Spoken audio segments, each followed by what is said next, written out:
In the misty heart of St. Mary Mead, a priceless golden butterfly, the Papilio aurum, vanishes from the Ashfield Conservatory, its case left with only a shimmer of mysterious dust. Miss Jane Marple, with her sharp eyes and quiet wisdom, unravels a web of secrets. A desperate keeper, a guarded scientist, an earnest artist, and a collector whose obsession knows no bounds. As clues unfold, bribes, a scratched lock, a smudged sketch, Miss Marple reveals the thief, proving that even the most delicate wings leave traces of truth. Will beauty betray the guilty? Chapter 1. The Conservatory at Dawn. The first light of dawn crept over the hills of St. Mary Mead, casting a pale glow on the dew-soaked lawns and the elegant glass structure of the Ashfield Conservatory. Its iron framework, a relic of Victorian ambition, gleamed faintly through the morning mist, the panes reflecting a world of green and shadow. Miss Jane Marple, wrapped in a soft white shawl against the autumn chill, stepped onto the crunching gravel path, her sensible shoes leaving neat imprints. She had been summoned by her old friend, Lady Beatrice Ashfield, to view a rare treasure. The Papilio aurum, a butterfly whose wings shimmered like molten gold, brought from a distant South American jungle to this quiet corner of England. The village had whispered of little else for weeks, for such a specimen was not merely beautiful, but a triumph of rarity, coveted by scholars and collectors alike. Lady Beatrice, a sprightly widow with a penchant for the exotic, met Miss Marple at the conservatory's arched entrance. Her face, usually bright with enthusiasm, was clouded with distress, her hands twisting a lace handkerchief. "Jane, thank heavens you're here," she said, her voice trembling. "It's dreadful, simply dreadful. The Papilio aurum has vanished, gone from its case some time in the night." Miss Marple's blue eyes, sharp despite her age, took in the scene with a calm that belied her quickening interest. The conservatory was a humid Eden, its air thick with the scent of damp ferns, blooming orchids, and rich earth. Glass cases lined the walls, each housing delicate creatures pinned to velvet or fluttering in carefully tended habitats. At the centre stood the case in question, a small ornate structure of polished wood and glass, its brass lock gleaming under the soft light filtering through the roof. The velvet lining within was bare, save for a faint, almost imperceptible shimmer of iridescent dust, like a ghost of the butterfly that had been. "Curious," Miss Marple murmured, her knitting bag tucked under one arm, the faint click of needles punctuating her words. She stepped closer, peering at the case with the quiet intensity of one accustomed to noticing what others overlooked. The lock appeared untouched, no scratches or signs of force marring its surface. The glass was intact, the hinges undisturbed. "When was the butterfly last seen, Beatrice?" "Yesterday evening, just before closing," Lady Beatrice replied, her voice tight. "Harold Grimsby, the keeper, checked the case at 6 as he always does. He swears it was there, safe and sound. I can't imagine how anyone could have taken it. The conservatory is locked at night, and only Harold has the key." Miss Marple's lips curved into a gentle smile, though her eyes remained fixed on the empty case. "People are so often careless with their certainties," she said softly, almost to herself. She turned to Lady Beatrice, her expression one of polite inquiry. "Who else was here yesterday? Visitors, perhaps, or anyone working with the butterfly?" Lady Beatrice hesitated, then listed the few who had access. "There was Grimsby, of course, the devoted keeper who had tended the conservatory for nearly 2 decades. Dr. Evelyn Carter, a lepidopterist from London, had been studying the Papilio aurum for her research, her visits frequent and her manner brisk. A young villager, Thomas Ridley, had come to sketch the butterfly, his amateur enthusiasm well known in St. Mary Mead. And then there was the shadow of Lawrence Vane, a wealthy collector whose interest in the butterfly had been keen, perhaps too keen, during a visit the previous week. Miss Marple nodded, her mind already weaving a pattern from these threads. She glanced at the conservatory's far wall, where a narrow door led to the private gardens beyond, its frame slightly weathered, the lock less robust than the main entrance. "And this door," she asked, "is it always secured?" "Oh yes," Lady Beatrice said quickly. "Harold checks it every evening. No one could enter without breaking in, and there's no sign of that." Yet her eyes flickered, betraying a moment of doubt. Miss Marple noted it, her hands stilling on her knitting for a fraction of a second.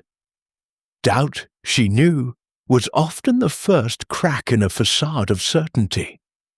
She returned her attention to the case, bending slightly to examine the iridescent dust. It was not merely the residue of wings she suspected, but something more deliberate. A clue, perhaps, left by someone who underestimated her powers of observation. "We shall need to speak with Mr. Grimsby," she said, straightening, "and perhaps Dr. Carter and young Mr. Ridley as well. People, you see, are rarely as careful as they believe." Lady Beatrice looked at her friend with a mixture of hope and bewilderment. "Do you think you can find it, Jane? The Papilio aurum is irreplaceable." Miss Marple's smile was serene, but her eyes held a glint of determination. "Oh, I think we shall find more than the butterfly, Beatrice. We shall find the truth." As she spoke, a breeze stirred the ferns, and the conservatory seemed to hold its breath, waiting for the unravelling of its secrets. Chapter 2. The Keeper's Tale. The morning sun had burned away the mist, and the Ashfield Conservatory now stood bathed in a golden light that made the glass panes gleam like a bay cathedral of crystal. Inside, the air remained heavy with the scent of damp earth and blooming orchids, a world apart from the crisp autumn chill outside. Miss Jane Marple stood near the empty case of the Papilio aurum, her white shawl draped neatly over her shoulders, her knitting bag resting on a nearby wrought-iron bench. Her sharp blue eyes, framed by delicate spectacles, moved methodically over the scene, noting the precise alignment of the glass cases, the faint dust on the velvet lining, and the subtle wear on the wooden floorboards where countless feet had trod.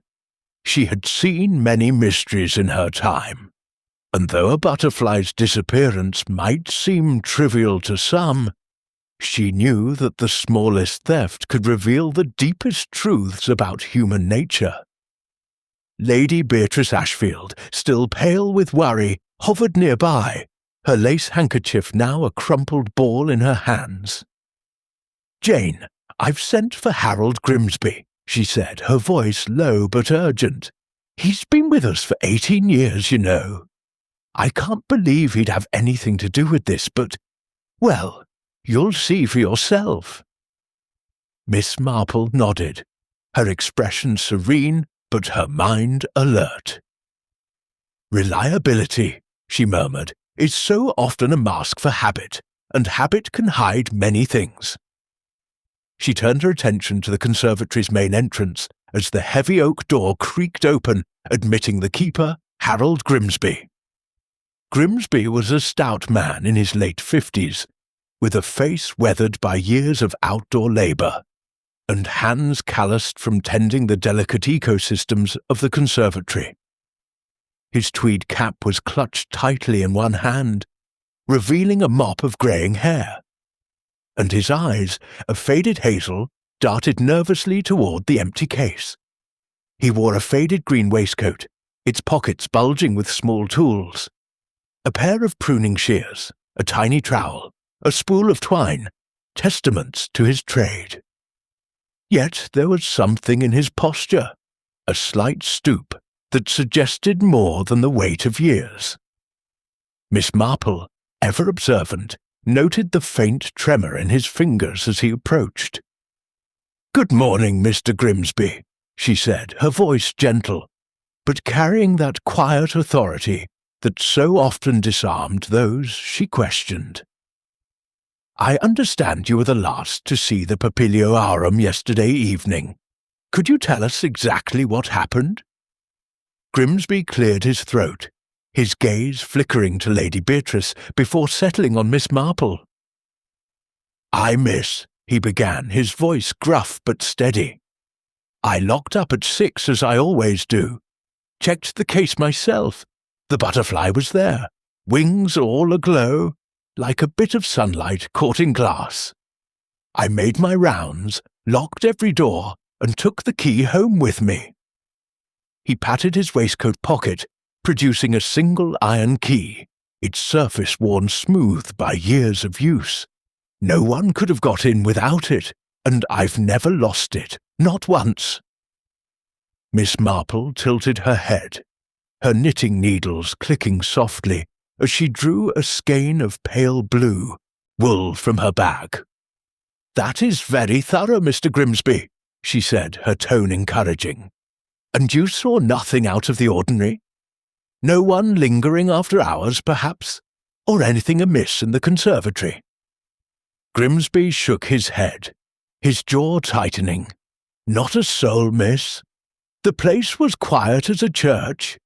I checked the main door, the side door to the gardens, even the windows, though they don't open, mind you. Everything was as it should be." Yet his eyes, for the briefest moment, flicked toward the far end of the conservatory, where the narrow door to the private gardens stood half-hidden behind a cascade of climbing jasmine. It was a fleeting glance, but Miss Marple caught it, her mind filing it away like a card in a well-organized index. "Very well," she said, her smile as disarming as ever. "And who was here yesterday, before you locked up?" "I understand there were a few visitors." Grimsby shifted his weight, his boots scuffing faintly against the stone floor. "Well, there was Dr. Carter, the scientist lady from London. She was here most of the day, poking about with her notebook, studying the butterfly. Left around 5, I reckon, said she had a train to catch. Then there was young Tom Ridley, from the village come to sketch the Papilio. He's always drawing bugs and such. Harmless lad, but a bit too keen if you ask me. He was gone by 5:30. No one else, far as I know." Miss Marple nodded, her needles moving rhythmically, the soft clack-clack a counterpoint to the hum of insects in the conservatory. "And Mr. Lawrence Vane," she said, almost as an afterthought. "I believe he visited last week, did he not? A collector, I'm told, with a particular interest in the Papilio Aurum." Grimsby's face darkened, his fingers tightening around his cap. "Aye, he was here," he admitted. "Made a fuss about the butterfly. Offered Lady Beatrice a pretty penny for it, but she wouldn't hear of it. He left in a huff, but that was days ago. He's not been back since." His tone was firm, but there was a slight hesitation, a pause that spoke of something unsaid. Miss Marple's eyes, bright and piercing, lingered on him for a moment longer than necessary. Lady Beatrice, sensing the tension, interjected. "Harold is devoted to this place, Jane. He's cared for every plant and creature here, as if they were his own. I trust him implicitly." Her voice held a note of defiance, as if daring anyone to question her keeper's loyalty. "Of course," Miss Marple said, her tone soothing. "Devotion is a fine quality, Mr. Grimsby, but even the most devoted can be swayed by circumstance, can they not?" She paused, letting the question hang in the air like the faint mist still lingering outside. Grimsby's face flushed, and he opened his mouth to protest, but Miss Marple raised a hand, her gesture as gentle as it was commanding. "No need to answer now. I only mean that life has a way of complicating even the simplest duties." She turned her attention to the conservatory itself, walking slowly along the rows of glass cases, her eyes taking in every detail. The Papilio Auram's case stood out, not only for its emptiness, but for its position. Central, prominent, a focal point for any visitor. The brass lock, though small, was sturdy, and the keyhole showed no signs of tampering. Yet Miss Marple's mind was drawn to the faint shimmer of dust within, a residue that seemed too deliberate to be mere chance.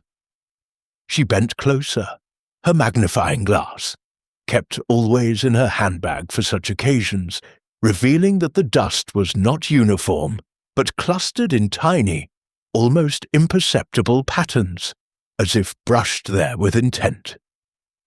"Beatrice," she said, straightening, "has anyone touched this case since the theft was discovered?" "No, Jane," Lady Beatrice replied, her voice firm. "I told Harold to leave it exactly as it was. I knew you'd want to see it undisturbed." Miss Marple nodded, her mind turning over the possibilities. The dust, she suspected, was no ordinary residue. It reminded her of a case in St. Mary Mead some years ago, when a stolen brooch had been found dusted with a fine powder meant to obscure fingerprints, a clumsy attempt at misdirection. "We shall need to have this analysed," she said almost to herself. "A chemist friend in London might tell us more." Grimsby, still standing nearby, shifted uncomfortably. "Dust, miss? It's just what butterflies leave behind, ain't it? Their wings are fragile. Scales come off easy." "Perhaps," Miss Marple said, her tone mild but her eyes sharp. "But this dust seems rather particular, don't you think? Almost as if it were placed there to tell us something or to hide it."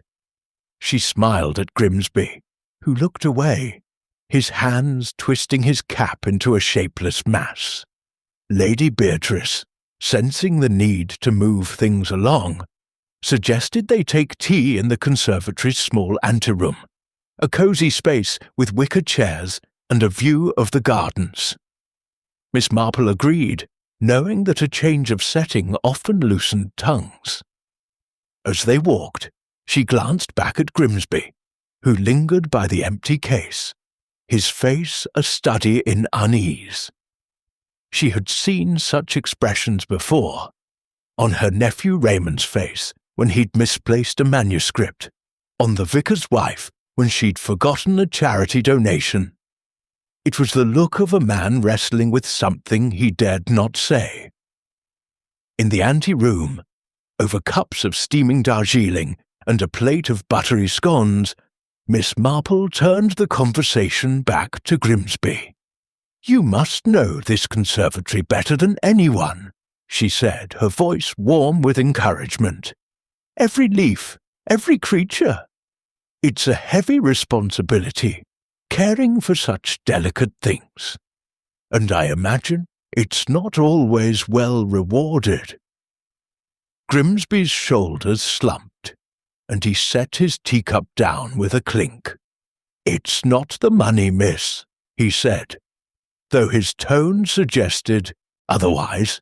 "It's the work itself. Seeing the plants grow, the butterflies thrive. It's worth more than gold, but—" He hesitated, his eyes darting to Lady Beatrice, who was busy adjusting a sugar bowl. "My wife, she's been poorly. The doctor's bills, they pile up. I've had to make do, but it's not easy." Miss Marple's needles paused, her gaze soft but unyielding. "I understand, Mr. Grimsby. Life has a way of testing us, doesn't it? And sometimes when the pressure is great, one might be tempted to bend the rules just a little." Her words were gentle, but they carried a weight that made Grimsby's face pale. "I didn't take it, miss," he said quickly, his voice rising. "I'd never do such a thing to Lady Beatrice. She's been good to me, always has." Yet his hands, now resting on the table, trembled slightly, and Miss Marple noted the way his fingers clenched, as if holding back a confession. "Of course," she said, her smile reassuring. "I only mean that you might have seen something, perhaps without realizing its importance. A stranger near the conservatory, a sound in the night, even a small detail that seemed unimportant at the time." Grimsby shook his head, but his eyes betrayed him again, flickering toward the garden door. "Nothing, miss. It was all quiet, like I said." He stood abruptly, muttering about checking the orchids, and left the room with a haste that bordered on flight. Lady Beatrice frowned, her handkerchief twisting again. "Jane, you don't really think Harold had anything to do with this, do you? He's been loyal for years." Miss Marple sipped her tea, her expression unreadable. "Loyalty, Beatrice, is a curious thing. It can bind a man to his duty, or it can blind him to his own weaknesses. I think Mr. Grimsby knows more than he's telling us, though whether it's about the butterfly or something else, I cannot yet say." She set her cup down and rose, her shawl slipping slightly as she moved toward the garden door. It was a simple affair, its lock older and less secure than the main entrance, the wood weathered by years of exposure. She examined it closely, noting a faint scratch near the keyhole, not deep enough to suggest force, but enough to hint at something less straightforward. "This door," she said, turning to Lady Beatrice, "is it used often?" "Rarely," Lady Beatrice replied. "It's mostly for the gardeners to bring in supplies. Harold checks it nightly, but it's not as sturdy as the main door." Miss Marple nodded, her mind racing. A less sturdy lock, a keeper under financial strain, a collector with a known interest in the butterfly. The pieces were beginning to form a picture, though it was far from complete. She thought of her neighbour, Mrs. Price, who had once lost a silver teapot to a trusted maid, not out of malice, but because the girl's brother needed money for a debt. People, Miss Marple knew, could be persuaded to betray their better selves for the smallest reasons. "I think," she said, returning to the anteroom, "we should speak with Dr. Carter next, and perhaps young Mr. Ridley. They may have seen something Mr. Grimsby did not, or chose not to mention." Her tone was light, but her eyes held a glint of purpose, like a needle threading through the fabric of a mystery. As Lady Beatrice sent for the others, Miss Marple settled back into her chair, her knitting resuming its steady rhythm. The conservatory, with its delicate creatures and hidden secrets, was not unlike St. Mary Mead itself, a place of beauty and order, where the truth lay buried beneath layers of habit and deception. And Miss Marple, with her quiet patience and unrelenting curiosity, was determined to unearth it. Chapter 3. The Scientist's Ambition. The late morning sun filtered through the glass roof of the Ashfield Conservatory, casting dappled patterns on the stone floor and warming the air to a near-tropical languor. Miss Jane Marple stood beside a cluster of vibrant orchids, her knitting needles idle for the moment, her sharp eyes scanning the rows of glass cases that lined the conservatory's walls. The empty case of the Papilio aurum remained a silent Ascot, a small market town some miles from St. Mary Mead, where a similar theft had once been solved by Miss Marple's keen observation. A pattern, she murmured to herself, is only as strong as its weakest thread. Lady Beatrice Ashfield, still shaken by the loss of her prized butterfly, had arranged for Dr. Evelyn Carter, the lepidopterist from London, to meet Miss Marple at the conservatory. Dr. Carter arrived promptly at 11, her footsteps brisk against the gravel path. Her angular frame clad in a tailored grey coat that seemed more suited to a city laboratory than the verdant chaos of the conservatory. She was a woman in her early 40s, with sharp, hawk-like features and dark hair pulled tightly into a bun, giving her an air of precision that bordered on severity. In her hands, she clutched a leather-bound notebook, its edges worn from constant use, and her eyes, dark and intense, flickered briefly to the empty case before settling on Miss Marple with a guarded expression. "Miss Marple, I presume?" Dr. Carter's voice was crisp, each syllable clipped as if measured with a scalpel. "Lady Beatrice tells me you're looking into this unfortunate business with the Papilio aurum. I'm happy to assist, though I'm afraid I have little to contribute. My work here was purely academic." Miss Marple smiled, her demeanour as soft as Dr. Carter's was sharp, though her eyes missed nothing, not the slight tension in the scientist's posture, nor the way her fingers tightened around her notebook. "I'm sure you can be of great help, Doctor." "Carter," she said, her tone gentle but probing, like a needle slipping through fabric.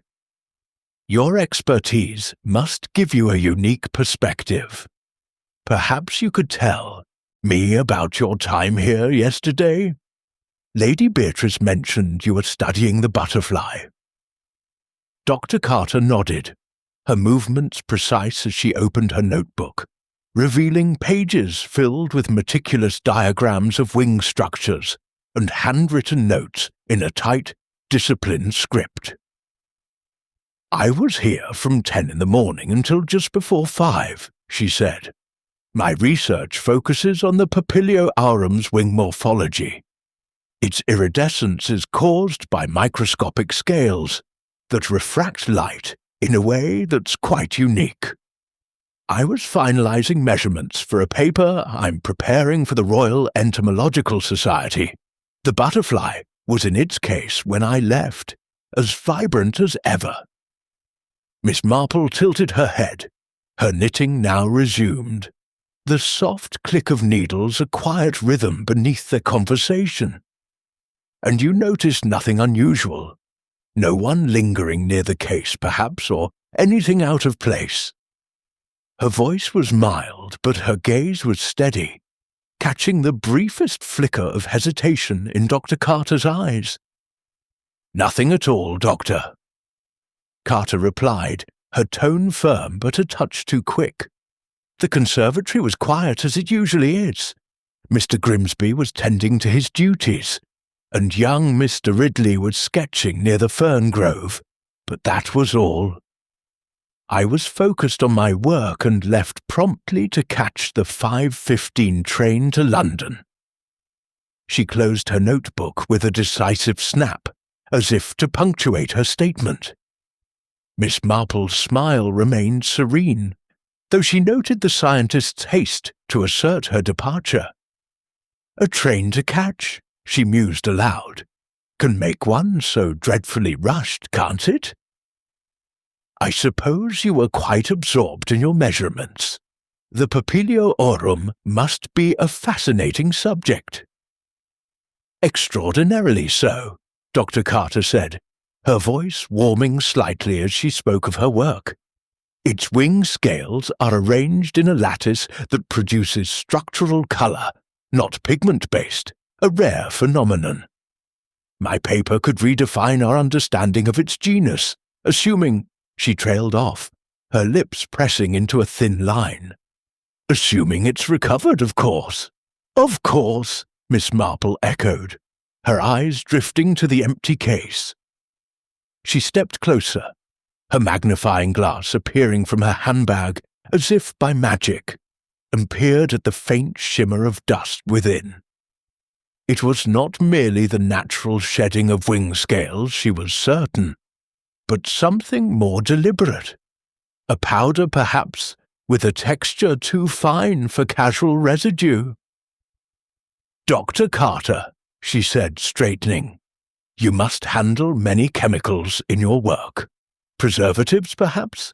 Or compounds to stabilize specimens?" Dr. Carter's expression tightened, though she answered smoothly. "Naturally. My laboratory uses several compounds, ethanol, formaldehyde, and others, to preserve specimens for study. But I assure you, I applied nothing to the Papilio aurum. It was a living specimen, and my work was observational only." Miss Marple nodded, her needles clicking steadily. "I see, and yet this dust in the case is most curious. Not quite the usual residue, wouldn't you agree?" She held up her magnifying glass, as if inviting Dr. Carter to inspect it herself, but the scientist remained where she was, her posture rigid. "It's likely just wing scales," Dr. Carter said, though her voice lacked the conviction of a moment before. "Butterflies are fragile creatures. Handling them, even carefully, can cause shedding." "Perhaps," Miss Marple said, her tone as light as ever, though her mind was turning over the scientist's words.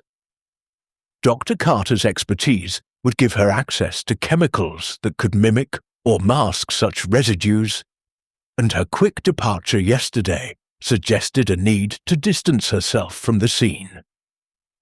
Yet her manner was not that of a thief caught red-handed. Rather, it was the guarded caution of one who knew more than she wished to reveal. Miss Marple thought of Miss Elspeth from St. Mary Mead, who had once concealed her brother's gambling debts out of loyalty, only to find herself entangled in a theft she hadn't committed. Motives, Miss Marple knew, were rarely singular. "Tell me, Dr. Carter," she continued, her voice conversational, "did you ever meet Mr. Lawrence Vane, the collector? I understand he was quite taken with the Papilio aurum." Dr. Carter's eyes narrowed slightly, though her response was measured. "I met him briefly last week. He was enthusiastic, in the way collectors often are. He asked several questions about the butterfly's habitat and preservation needs, but I referred him to Lady Beatrice for any negotiations. My interest is scientific, not commercial." Miss Marple nodded, her knitting needles pausing as she met Dr. Carter's gaze. "Collectors can be such passionate people, can't they? Almost as passionate as scientists, though their aims differ. I imagine Mr. Vane's interest might have seemed excessive to someone as disciplined as yourself." Dr. Carter's lips twitched, as if suppressing a retort. "He was persistent," she admitted, "but I had no dealings with him beyond that brief encounter. My work keeps me far too busy for such distractions." "Of course," Miss Marple said, her smile unwavering. "Your dedication is evident, though I wonder, did you notice anything about the conservatory's locks or security during your time here? A scientist's eye is so very keen." Dr. Carter hesitated, her fingers brushing the edge of her notebook. "The locks seemed adequate," she said carefully. "The main door is sturdy, and the garden door, while older, appeared secure. I'm no expert in such matters, but Mr. Grimsby was diligent in his rounds. Miss Marple's eyes twinkled faintly, though her expression remained benign. The garden door, with its weathered frame and less robust lock, had caught her attention earlier, and Dr. Carter's mention of it, unprompted, suggested she, too, had noted its vulnerability. "Diligence is such a comfort," Miss Marple said, "though even the most diligent can miss a small detail. A key left unattended, perhaps, or a moment when the conservatory was less secure than usual." Dr. Carter's jaw tightened, but she offered a thin smile. "I wouldn't know, Miss Marple. My attention was on my work, not the conservatory's security." She glanced at her watch, a subtle gesture of impatience. "I'm afraid I have a meeting in London this afternoon. If there's nothing further, I should prepare to leave." "Of course," Miss Marple said, her tone gracious. "You've been most helpful, Doctor. Carter, I shan't keep you, though I may have more questions later. The truth, you see, is like a butterfly. It requires patience to catch without damage." Dr. Carter nodded curtly, her notebook tucked under her arm as she turned to leave. Miss Marple watched her go, noting the briskness of her stride, the way her shoulders remained squared as if bracing for scrutiny. The scientist was no fool. She knew the questions were not idle, and her guarded responses suggested a mind accustomed to precision, perhaps too accustomed to controlling the narrative. As the conservatory fell quiet again, Miss Marple returned to the empty case, her magnifying glass in hand. The dust, she was certain, was no mere accident. It reminded her of a case in St. Mary Mead, where a chemist's assistant had used a fine powder to obscure traces of a stolen vial, only to be betrayed by the powder's unique composition. She resolved to send a sample of the dust to her chemist friend in London, a Mr. Hargreaves, who had a knack for identifying obscure compounds. If her suspicions were correct, the dust might hold the key to the thief's identity or their intent. Lady Beatrice, who had been speaking with a gardener outside, returned to find Miss Marple deep in thought. "Did Dr. Carter shed any light, Jane?" she asked, her voice hopeful but strained.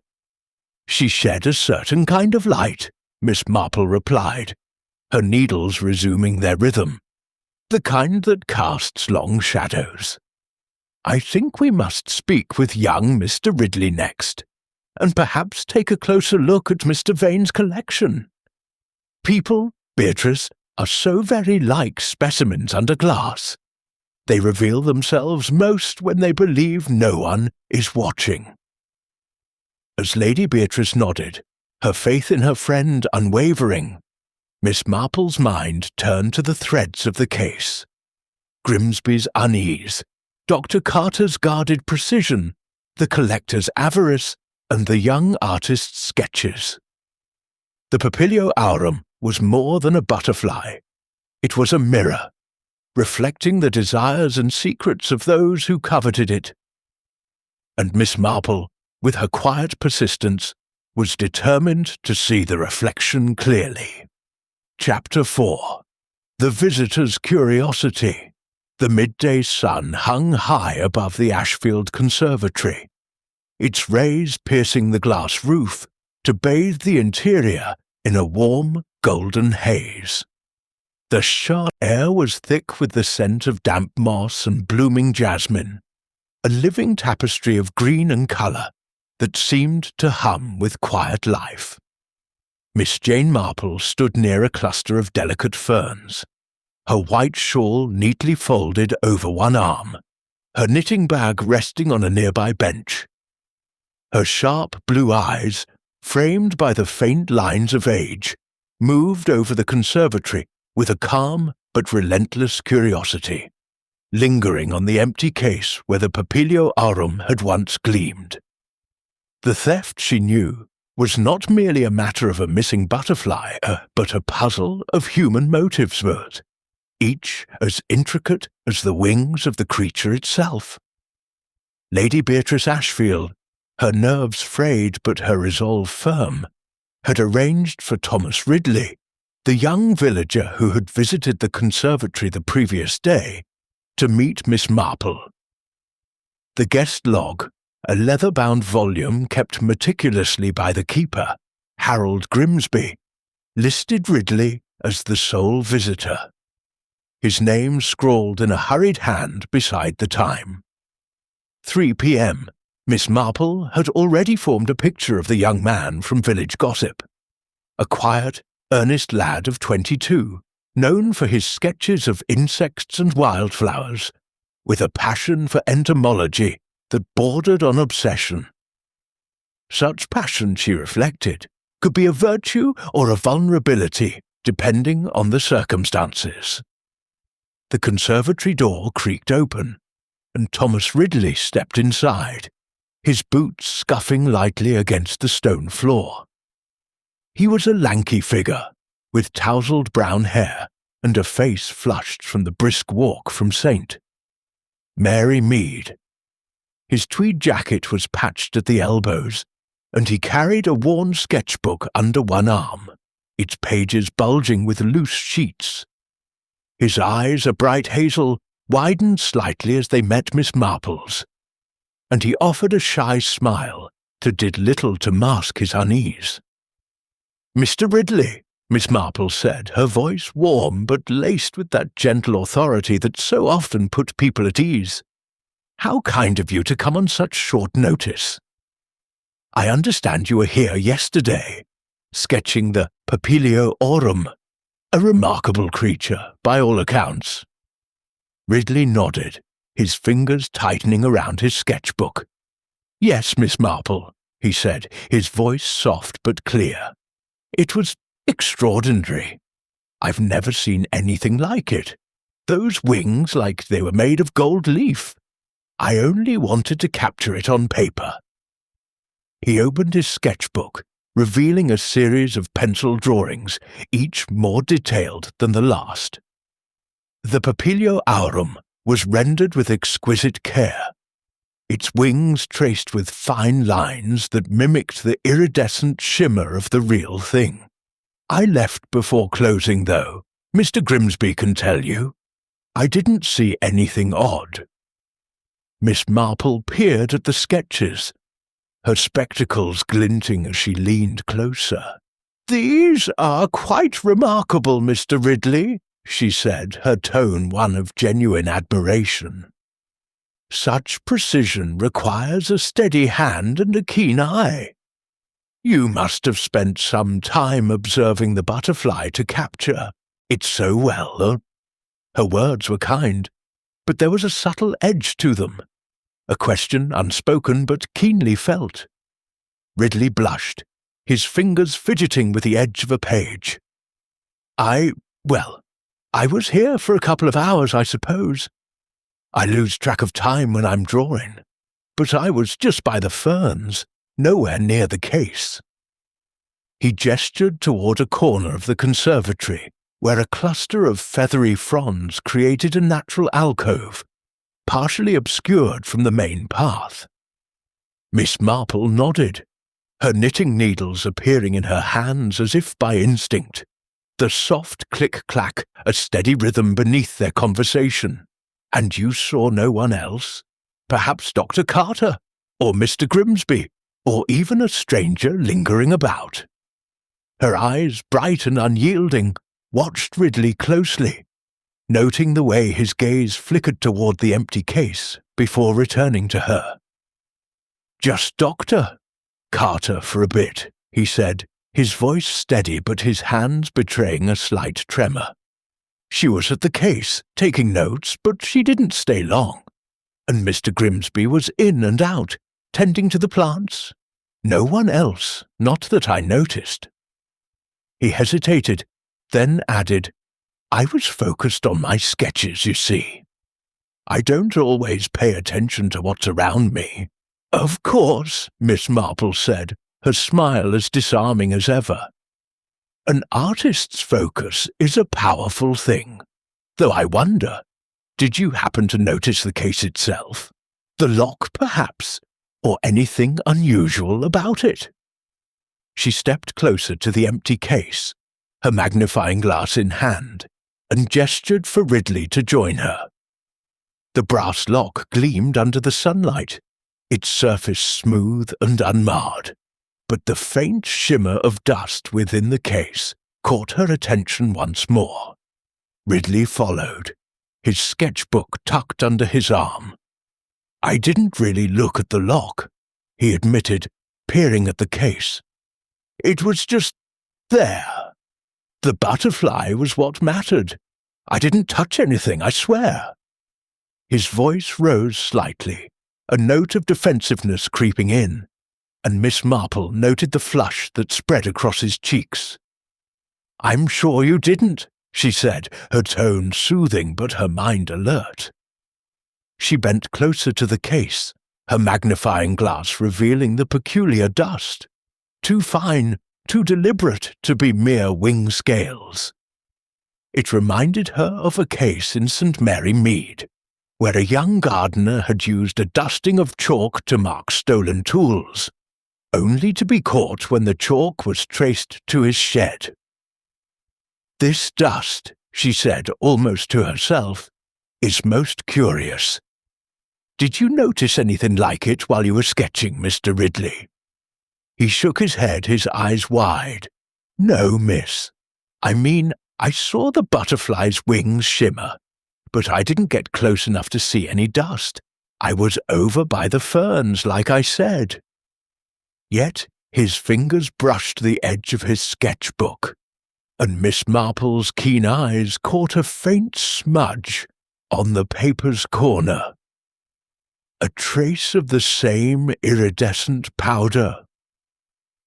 Barely visible, but unmistakable under her glass. "May I see your sketchbook again?" she asked, her voice as gentle as a summer breeze. Ridley hesitated, then handed it over, his hands unsteady. Miss Marple turned to the page with the papilio-aurum, her fingers tracing the smudge. "This is most interesting," she said, her tone conversational. "It seems you were closer to the butterfly than you thought, perhaps close enough to pick up a bit of this dust." Ridley's face paled, and he stammered, I didn't mean to. I might have leaned in a bit, just to see the wings better, but I didn't touch the case, I swear." His earnestness was almost palpable, and Miss Marple's smile softened, though her mind was far from idle. The smudge suggested proximity, but not necessarily guilt. Ridley's youth and enthusiasm made him an unlikely thief, though not an impossible one. She thought of young Tommy Pierce, a village lad who had once taken a silver spoon, not for profit but to impress a girl. Motives, she knew, could be as fleeting as a butterfly's flight. Lady Beatrice, who had been listening quietly, interjected, "Thomas is a good boy, Jane. His sketches are a credit to the village. Surely he wouldn't—" "Of course," Miss Marple said, cutting her off gently. "I only mean to establish the facts, Beatrice. Mr. Ridley's sketches place him here, and this smudge suggests he was near the case, perhaps closer than he realized. But that is no accusation, merely a thread to follow." She handed the sketchbook back to Ridley, who clutched it tightly, his relief tempered by lingering anxiety. "Did you happen to see Mr. Grimsby near the case?" she asked, her tone casual. "Or perhaps Dr. Carter, handling anything unusual?" Ridley shook his head, his voice steadier now. "Mr. Grimsby was watering the plants mostly. Dr. Carter was at the case for a while, with her notebook, but she left before I did. I didn't see anything strange, just the usual comings and goings." He paused, then added, "Though, I did hear a noise just as I was leaving. A sort of clink, like metal on metal, near the garden door." Miss Marple's eyes sharpened, though her expression remained serene. "A clink, you say? Most interesting. And this was when you were leaving, around 5:30? "Yes, miss," Ridley said, nodding eagerly. "I didn't think much of it at the time. Thought it might be Mr. Grimsby with his tools. But it was odd now that I think of it." Miss Marple nodded, her needles clicking once more. The garden door, with its weathered lock and faint scratch, was becoming a point of interest, and Ridley's observation added a new layer to the puzzle. She thought of the vicar's son, who had once heard a similar sound, a gate latch, while passing a garden where stolen jewels were later found. Small sounds, she knew, could lead to great revelations.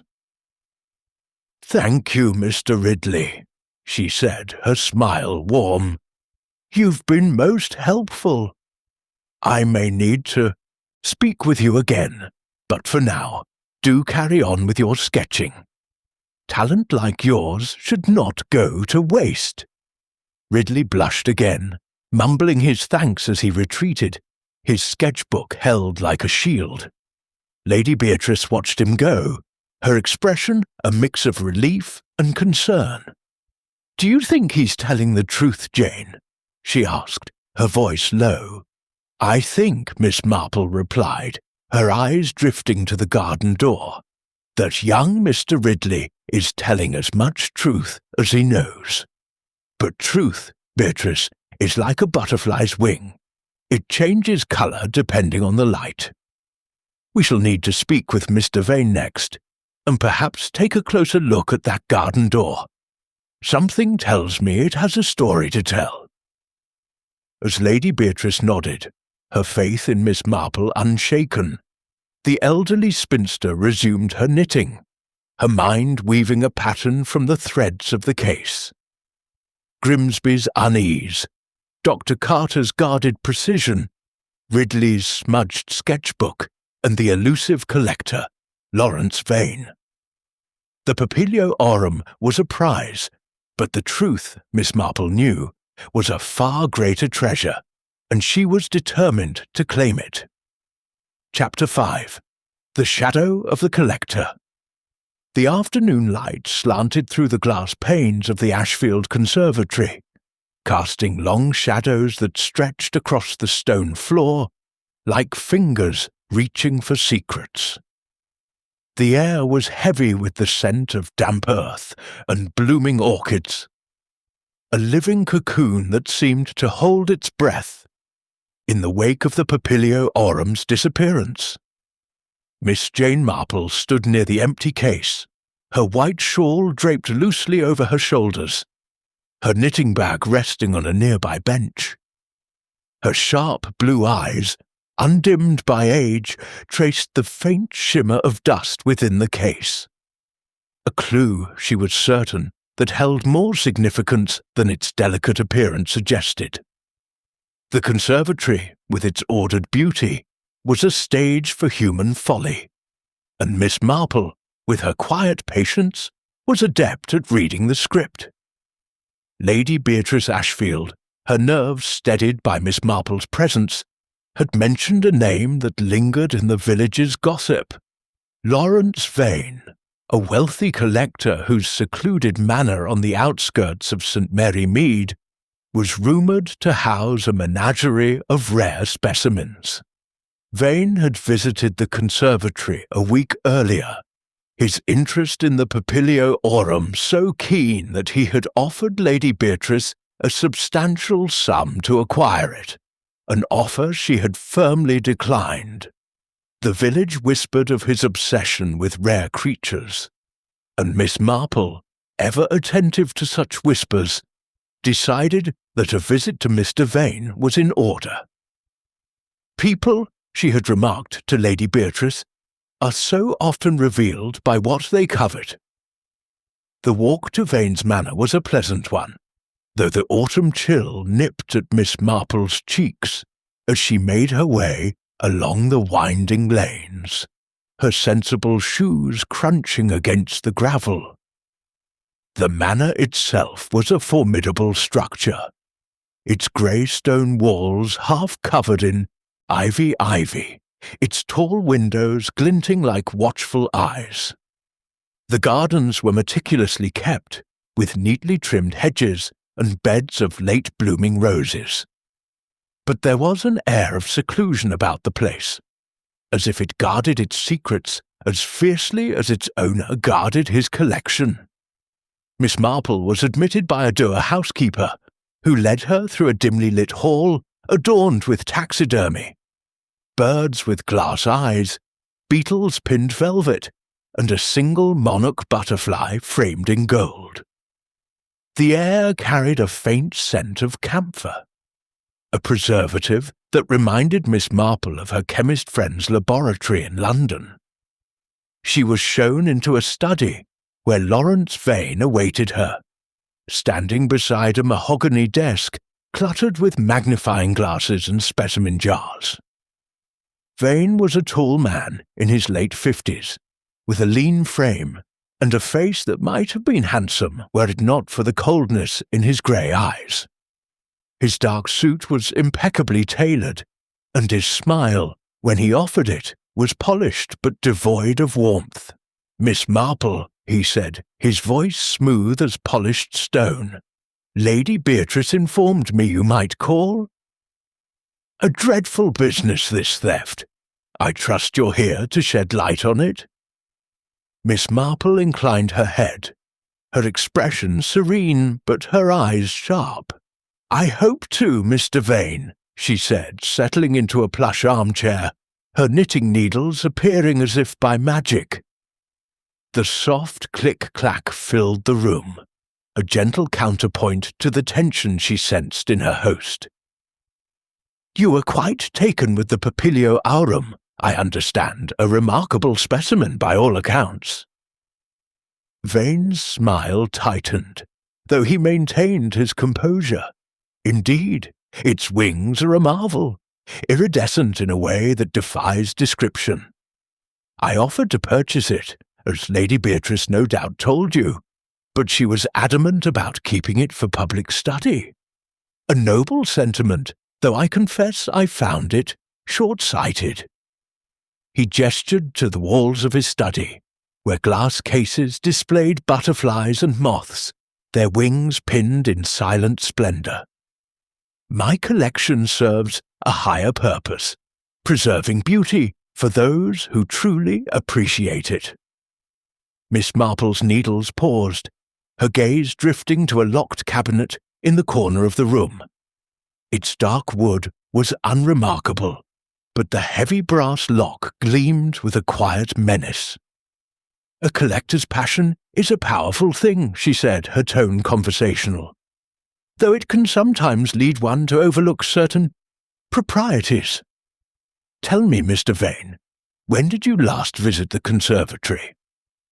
"Last week," he replied promptly, his hands clasped behind his back. "Tuesday, I believe.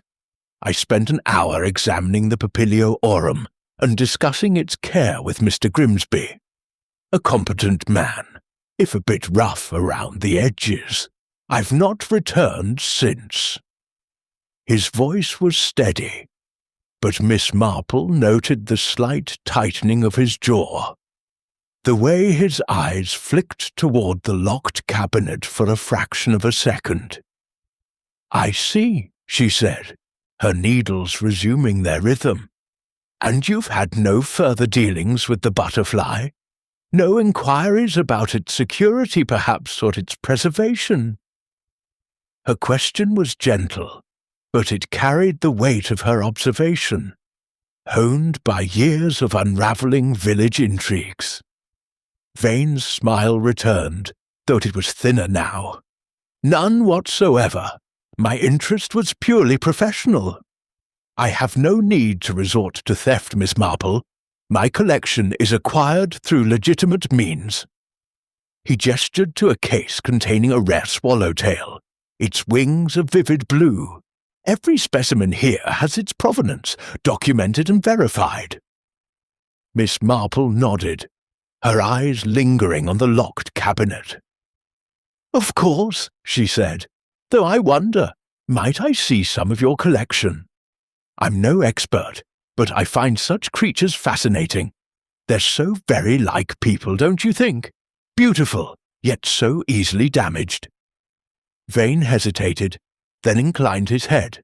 "Certainly," he said, leading her to a series of cases along the far wall. Each contained butterflies of extraordinary beauty, scarlet, emerald, sapphire, pinned with a precision that spoke of obsession. Miss Marple admired them openly, her comments light but her eyes watchful.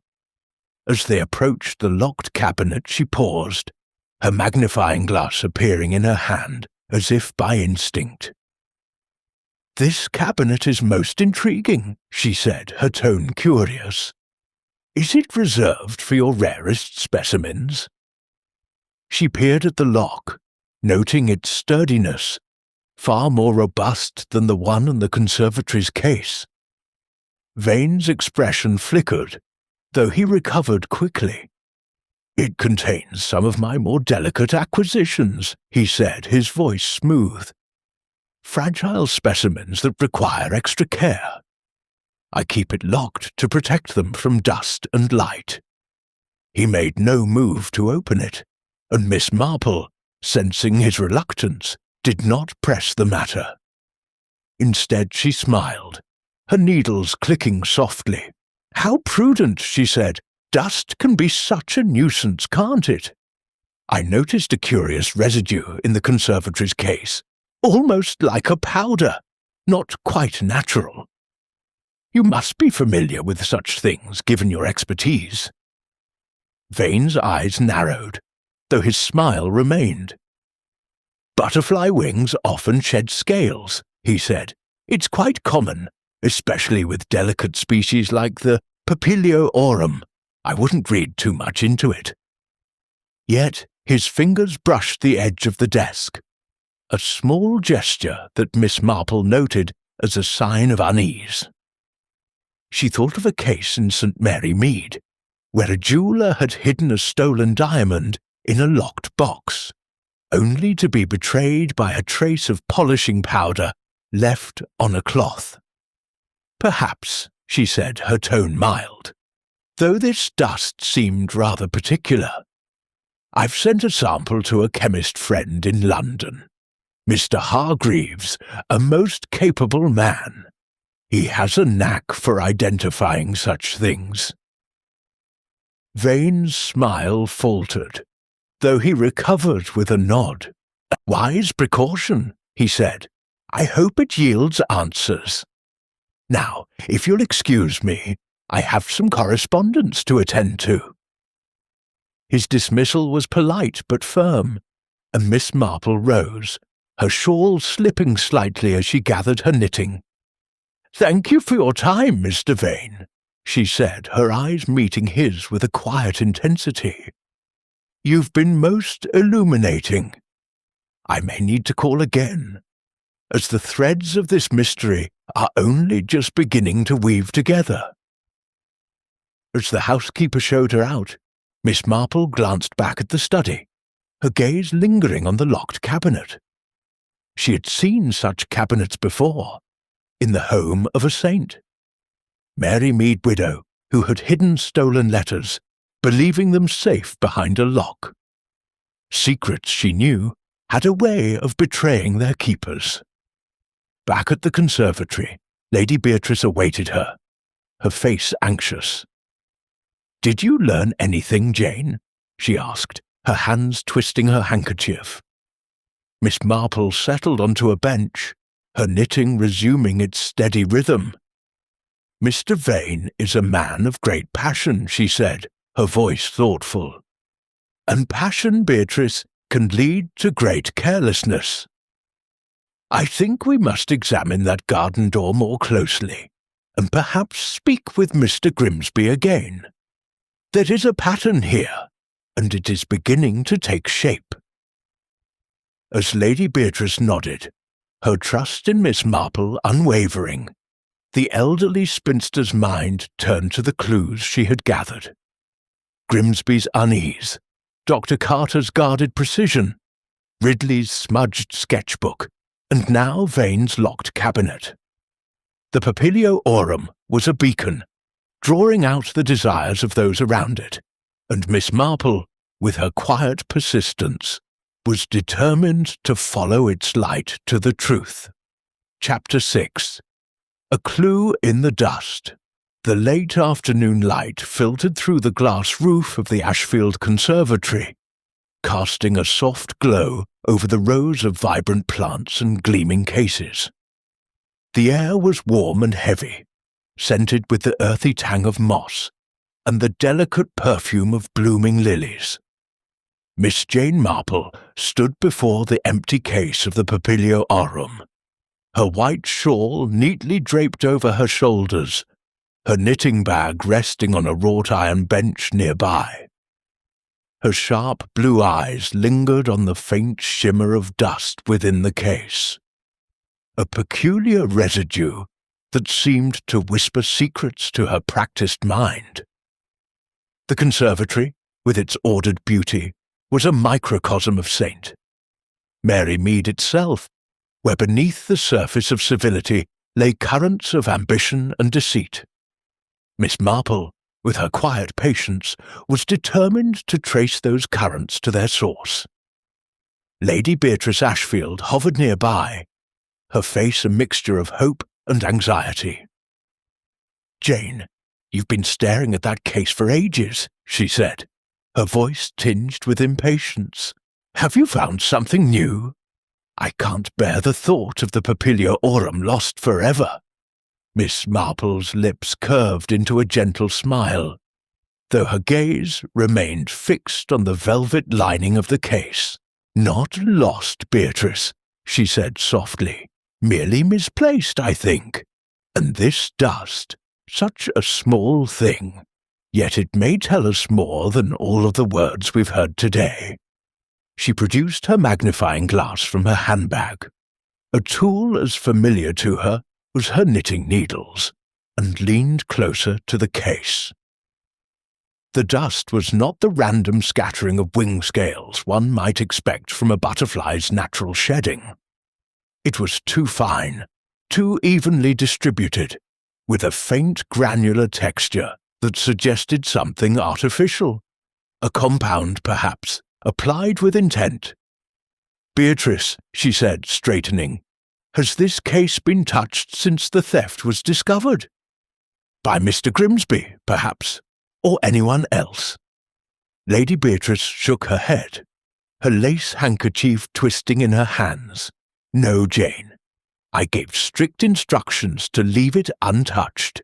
Harold knows better than to interfere, and no one else has been near it since we found it empty this morning." Miss Marple nodded, her mind turning over the implications. The dust, she was certain, was no accident. It reminded her of a case in St. Mary Mead some years ago, when a stolen painting had been dusted with a fine powder to obscure fingerprints, only for the powder to betray the thief's identity when analysed.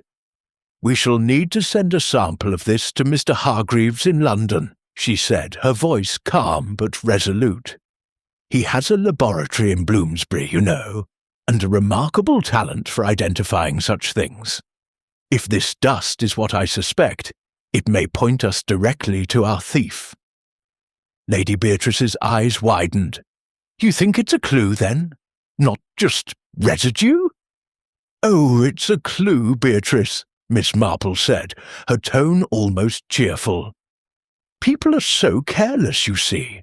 They leave traces of themselves, even when they think they've been clever. Now let's see if we can collect a sample without disturbing it further."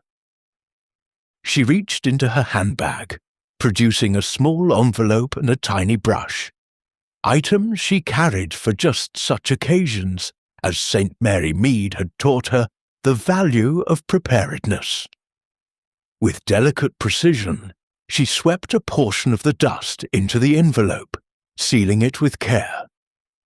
"I'll send this to Mr. Hargreaves by the evening post. He's very prompt, and we may have an answer by tomorrow." As she worked, Miss Marple's mind drifted to the suspect she had encountered. Harold Grimsby, the keeper, with his uneasy glances and talk of financial strain. Dr. Evelyn Carter, the scientist whose guarded precision suggested more than academic interest. Thomas Ridley, the young artist whose smudged sketchbook placed him near the scene, and Lawrence Vane, the collector, whose locked cabinet and cold smile hinted at a deeper obsession. Each had a connection to the Papilio Aurum, and each, she suspected, had a secret to hide. The dust, she hoped, would illuminate one of those secrets, much as a lantern reveals the shadows in a darkened room. She turned her attention to the conservatory itself, walking slowly along the central path, her eyes scanning the surroundings with a quiet intensity. The glass cases gleamed under the afternoon light, their contents a testament to Lady Beatrice's dedication to the natural world. Yet Miss Marple's gaze was drawn to the garden door at the far end, its weathered frame partially obscured by a cascade of climbing jasmine. The faint scratch near its lock, noted earlier, seemed to pulse with significance.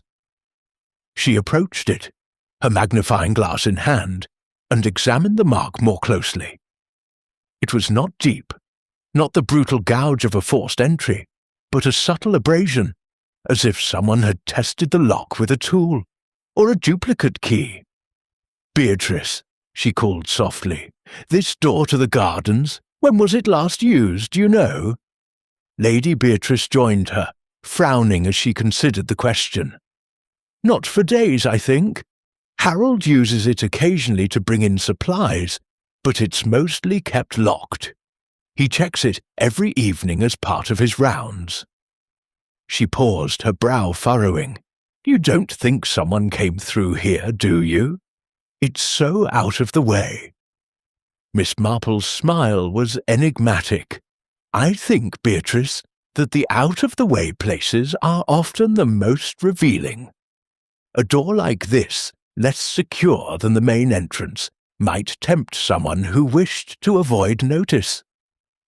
She thought of a case in St. Mary Mead, where a back gate, rarely used, had been the entry point for a thief stealing silver from the vicarage. Small oversights, she knew, could unravel great plans. She returned to the empty case, her mind weaving the threads of the mystery. The dust, the garden door, the suspect's guarded responses, all were pieces of a pattern, though the full design remained elusive. She recalled her conversation with Lawrence Vane, whose locked cabinet had piqued her curiosity, and Dr. Carter's mention of chemical preservatives which might explain the dust's unnatural texture.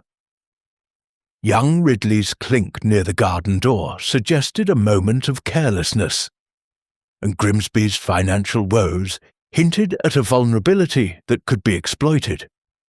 Each thread was distinct, yet they converged on the Papilio Aurum, a creature whose beauty had drawn out the desires of those around it. "Beatrice," Miss Marple said, her voice thoughtful, "I think we should ask Mr. Grimsby to join us again. His rounds, you say, include this door. It may be that he noticed something, a sound perhaps or a shadow, that he hasn't yet mentioned." Lady Beatrice nodded, dispatching a gardener to fetch the keeper. As they waited, Miss Marple sat on the bench, her knitting needles resuming their steady rhythm. The conservatory was quiet, save for the faint hum of insects and the occasional rustle of leaves. But to Miss Marple, it was alive with possibilities. She thought of her neighbour, Mrs. Clement, who had once overlooked a maid's late-night errands, only to discover they concealed a theft. People, she reflected, were so often blind to what was under their noses. When Harold Grimsby arrived, his weathered face was etched with unease, his cap twisted in his hands. "Miss Marple," he said, his voice gruff, "Lady Beatrice says you've questions about the garden door. I checked it last night, same as always. Locked tight, no sign of trouble." Miss Marple's eyes met his, her gaze gentle but piercing. "I'm sure you were thorough, Mr. Grimsby," she said, "but tell me, did you hear anything unusual last night? Young Mr. Ridley mentioned a clink, like metal on metal, near this door.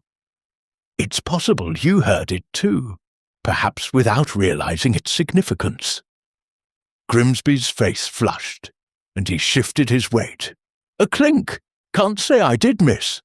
The conservatory's full of noises, pipes settling, wind against the glass. I was focused on locking up, not listening for odd sounds." Yet his eyes flickered, as they had before, toward the garden door, and Miss Marple noted the way his hands tightened around his cap. "Of course," she said, her tone soothing. "Though it's curious, isn't it? How small sounds can linger in the memory. I wonder if anyone else was near the conservatory last night, someone who might have had reason to test this door." She paused, letting the question hang in the air, her needles clicking softly. Grimsby shook his head, his voice firm but strained. "No one, miss. I'd have seen them. I'm careful about my rounds." Yet his unease was palpable, and Miss Marple filed it away, along with the dust and the scratch on the lock. "Thank you, Mr. Grimsby," she said, dismissing him with a smile. As he retreated, she turned to Lady Beatrice. "I think, Beatrice, that our thief was careful, but not careful enough. This dust, this door, they are telling us a story, if we can only read it. I shall write to Mr. Hargreaves at once, and tomorrow we must visit Mr. Vane again. His collection, I suspect, holds more than butterflies." Lady Beatrice nodded, her faith in Miss Marple unshaken. As the elderly spinster gathered her knitting and prepared to leave, her mind was already weaving the next thread of the mystery. The Papilio aurum was a beacon of beauty, but it was the human heart, flawed, covetous, and endlessly revealing, that would lead her to the truth. Chapter 7. The Keeper's Secret. The evening shadows lengthened across the Ashfield conservatory, the glass panes glowing with the soft amber of twilight. The air inside remained warm and fragrant, a blend of damp earth and blooming flowers. But an undercurrent of tension lingered, as if the very plants sensed the mystery that had unsettled their sanctuary. Miss Jane Marple sat in her cottage in St. Mary Mead, a short walk from the conservatory, her parlour a cosy haven of chintz curtains and polished oak. A fire crackled in the grate, casting a warm light over her knitting, a pale pink scarf that grew steadily under her deft fingers. She had invited Harold Grimsby, the conservatory's keeper, for tea, knowing that a relaxed setting could loosen tongues where formal questioning might fail.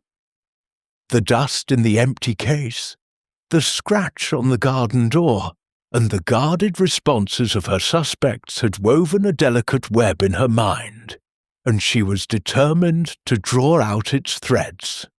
Grimsby arrived promptly at 6, his weathered face etched with unease as he ducked under the low lintel of Miss Marple's cottage. His tweed cap was clutched in his hands, and his green waistcoat, still dusted with traces of soil, seemed to carry the scent of the conservatory with him. He hesitated at the threshold, his hazel eyes darting nervously about the room before settling on Miss Marple, who greeted him with a smile as warm as the firelight. "Mr. Grimsby, how kind of you to come," she said, her voice gentle but with that quiet authority that disarmed even the most guarded. "Do sit down. I've just made a pot of Darjeeling, and there are scones with clotted cream and jam. You must be weary after such a trying day." Grimsby settled awkwardly into a cushioned chair, his large hands dwarfing the delicate teacup she offered. "Thank you, Miss Marple," he mumbled, his voice gruff but softened by her hospitality. "I don't mean to trouble you, but Lady Beatrice said you wanted a word." "No trouble at all," Miss Marple replied, her knitting needles clicking softly as she poured the tea. "I only thought a quiet chat might help us understand this business with the Papilio Aurum. It's such a pity, isn't it, to lose something so beautiful? You must feel it keenly, having cared for it so diligently." Grimsby nodded, his shoulders slumping slightly. "Aye, miss, it was a rare thing, that butterfly. Never seen its like, not in all my years at the conservatory. I checked on it every day, made sure the case was secure, the air just right. To think someone took it." He trailed off, his fingers tightening around his teacup, and Miss Marple noted the faint tremor in his hands, a sign she had seen in others burdened by more than they admitted. "You've worked at the conservatory for many years, haven't you?" she said, her tone conversational as she spread jam on a scone and passed it to him. "It must be a labour of love, tending to such delicate creatures, though I imagine it comes with its challenges. Long hours, perhaps, and not always the reward one might hope for." Grimsby took the scone, his eyes fixed on it as if it held the answers he was reluctant to give. "It's honest work," he said after a moment. "I've always loved the plants, the butterflies. They don't ask much, just care and patience. But—" he hesitated, his jaw tightening, and Miss Marple leaned forward slightly, her needles pausing for the briefest moment. "But life has a way of complicating things," she finished gently, her eyes meeting his with a quiet understanding. "I couldn't help overhearing, you see, that your wife has been unwell. That must weigh heavily on you, Mr. Grimsby. Doctors' bills can be so dreadfully persistent." Grimsby's face flushed, and he set the scone down untouched, his hands clenching in his lap. "She's been poorly, aye," he admitted, his voice low. "Consumption, the doctor says. We've tried everything, medicines, treatments, but it's costly, and my wages, they only stretch so far." He looked up, his eyes filled with a mixture of guilt and defiance. "But I'd never steal the butterfly, miss, if that's what you're thinking. I'd never betray Lady Beatrice like that." Miss Marple's smile was kind, though her gaze was unrelenting. "Of course not," she said, her voice soothing. "I don't for a moment think you took the Papilio Aurum. But sometimes, Mr. Grimsby, a man under pressure might make a small mistake. A moment of carelessness, perhaps, or a favour granted to someone who seemed trustworthy." She thought of a case in St. Mary Mead, where a grocer's assistant had let a friend borrow a key to the shop, only to find it used for a burglary. Small lapses, she knew, could lead to great consequences. Grimsby's face paled, and he shifted uncomfortably in his chair.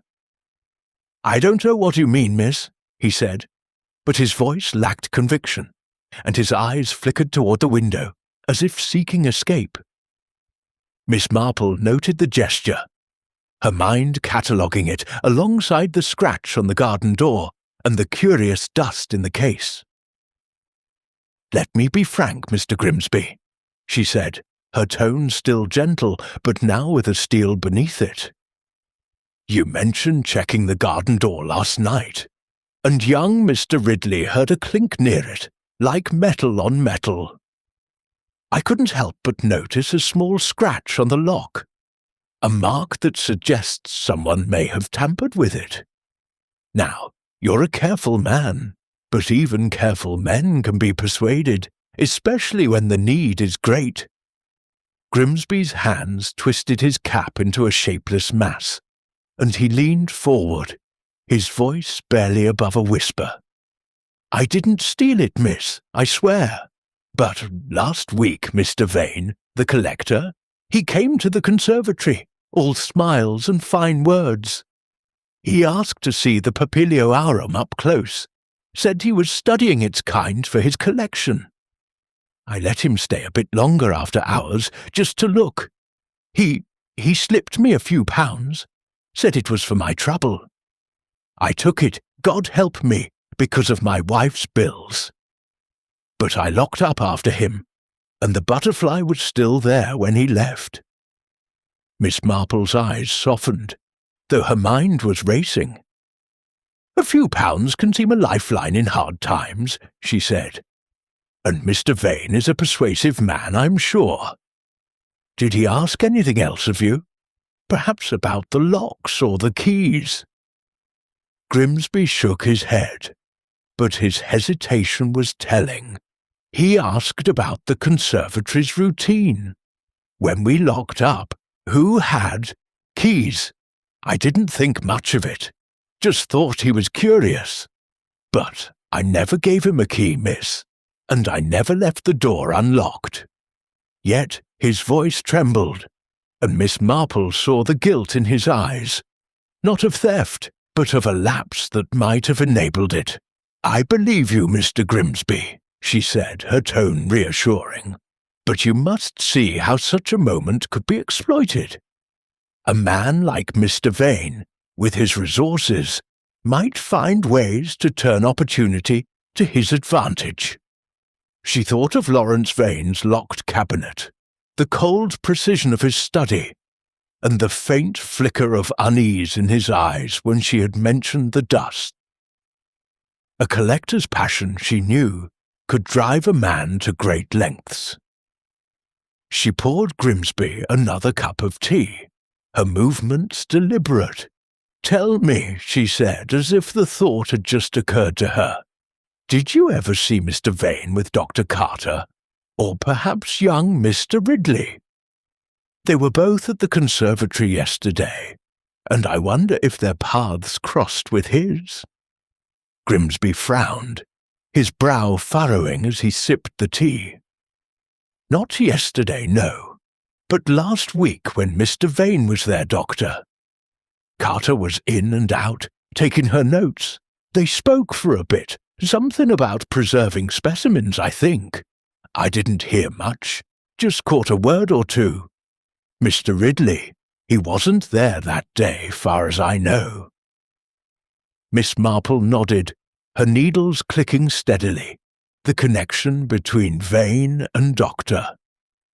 Carter was a new thread, one that might explain the dust in the case. A scientist's knowledge of preservatives could be useful to a collector, especially one with less than honest intentions. She recalled a case in St. Mary Mead, where a chemist's assistant had supplied a thief with a compound to mask stolen goods, only to be caught when the compound was traced. "You've been most helpful, Mr. Grimsby," she said, her smile warm. "I shan't keep you longer. I'm sure you have duties to attend to." Grimsby rose, his relief palpable, though his eyes still held a shadow of guilt. "Thank you, miss," he said, his voice gruff. "I just want the butterfly found, for Lady Beatrice's sake." "Of course," Miss Marple said, seeing him to the door. As he stepped into the evening chill, she returned to her chair, her knitting resuming its rhythm. The firelight danced across her parlour, and she thought of the dust, the scratch, and now Grimsby's confession. The Papilio aurum was a prize, but it was the human heart, vulnerable, conflicted, and endlessly revealing, that held the key to its disappearance. Tomorrow, she decided, she would speak with Dr. Carter again, and perhaps take a closer look at Vane's collection. The truth, like a butterfly, was delicate, but within her reach. Chapter 8. The Scientist's Notebook. The morning sun rose gently over St. Mary Mead, its light filtering through the lace curtains of Miss Jane Marple's cottage, casting intricate patterns on the polished oak floor. The parlour was warm, with the scent of freshly baked scones and brewing tea, a comforting contrast to the sharp chill of the autumn air outside. Miss Marple sat in her favourite armchair, her knitting a soft blur of pale pink wool, her sharp blue eyes thoughtful, as she considered the threads of the mystery surrounding the Papilio aurum. The dust in the empty case, Harold Grimsby's reluctant confession, and the locked cabinet in Lawrence Vane's study had woven a delicate web, and she sensed that Dr. Evelyn Carter, the lepidopterist, held a key to its unravelling. A scientist's precision, she knew, could conceal as much as it revealed. Miss Marple had invited Dr. Carter to her cottage for a morning chat, a setting she found more conducive to truth than the humid formality of the Ashfield conservatory. The scientist arrived promptly at 10, her tailored grey coat buttoned against the morning breeze, her leather-bound notebook clutched tightly under one arm. Her sharp features were composed, but there was a tension in her posture, a wariness in her dark eyes that Miss Marple noted as she welcomed her guest with a warm smile. "Dr. Carter, how kind of you to come," Miss Marple said, her voice as gentle as the clink of teacups on saucers. "Do sit down. I've made a pot of Darjeeling, and there are scones with blackberry jam, homemade, of course. I find a quiet cup of tea so often helps one think clearly." Dr. Carter settled into a chair, her movements precise but guarded, as if she were measuring each gesture. "Thank you, Miss Marple," she said, her tone clipped but polite. "I'm not sure what more I can tell you about the Papilio aurum. My work was purely observational, and I left the conservatory well before closing yesterday." Her fingers brushed the edge of her notebook, a gesture that seemed almost protective. Miss Marple poured the tea, her knitting needles resting momentarily on her lap. "I'm sure your observations are most valuable," she said, her eyes meeting Dr. Carter's with a quiet intensity. "Your expertise must give you such insight into the butterfly's nature.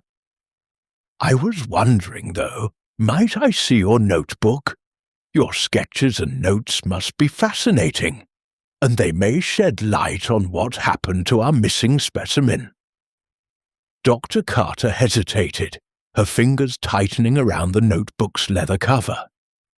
"It's mostly technical data," she said, her voice guarded.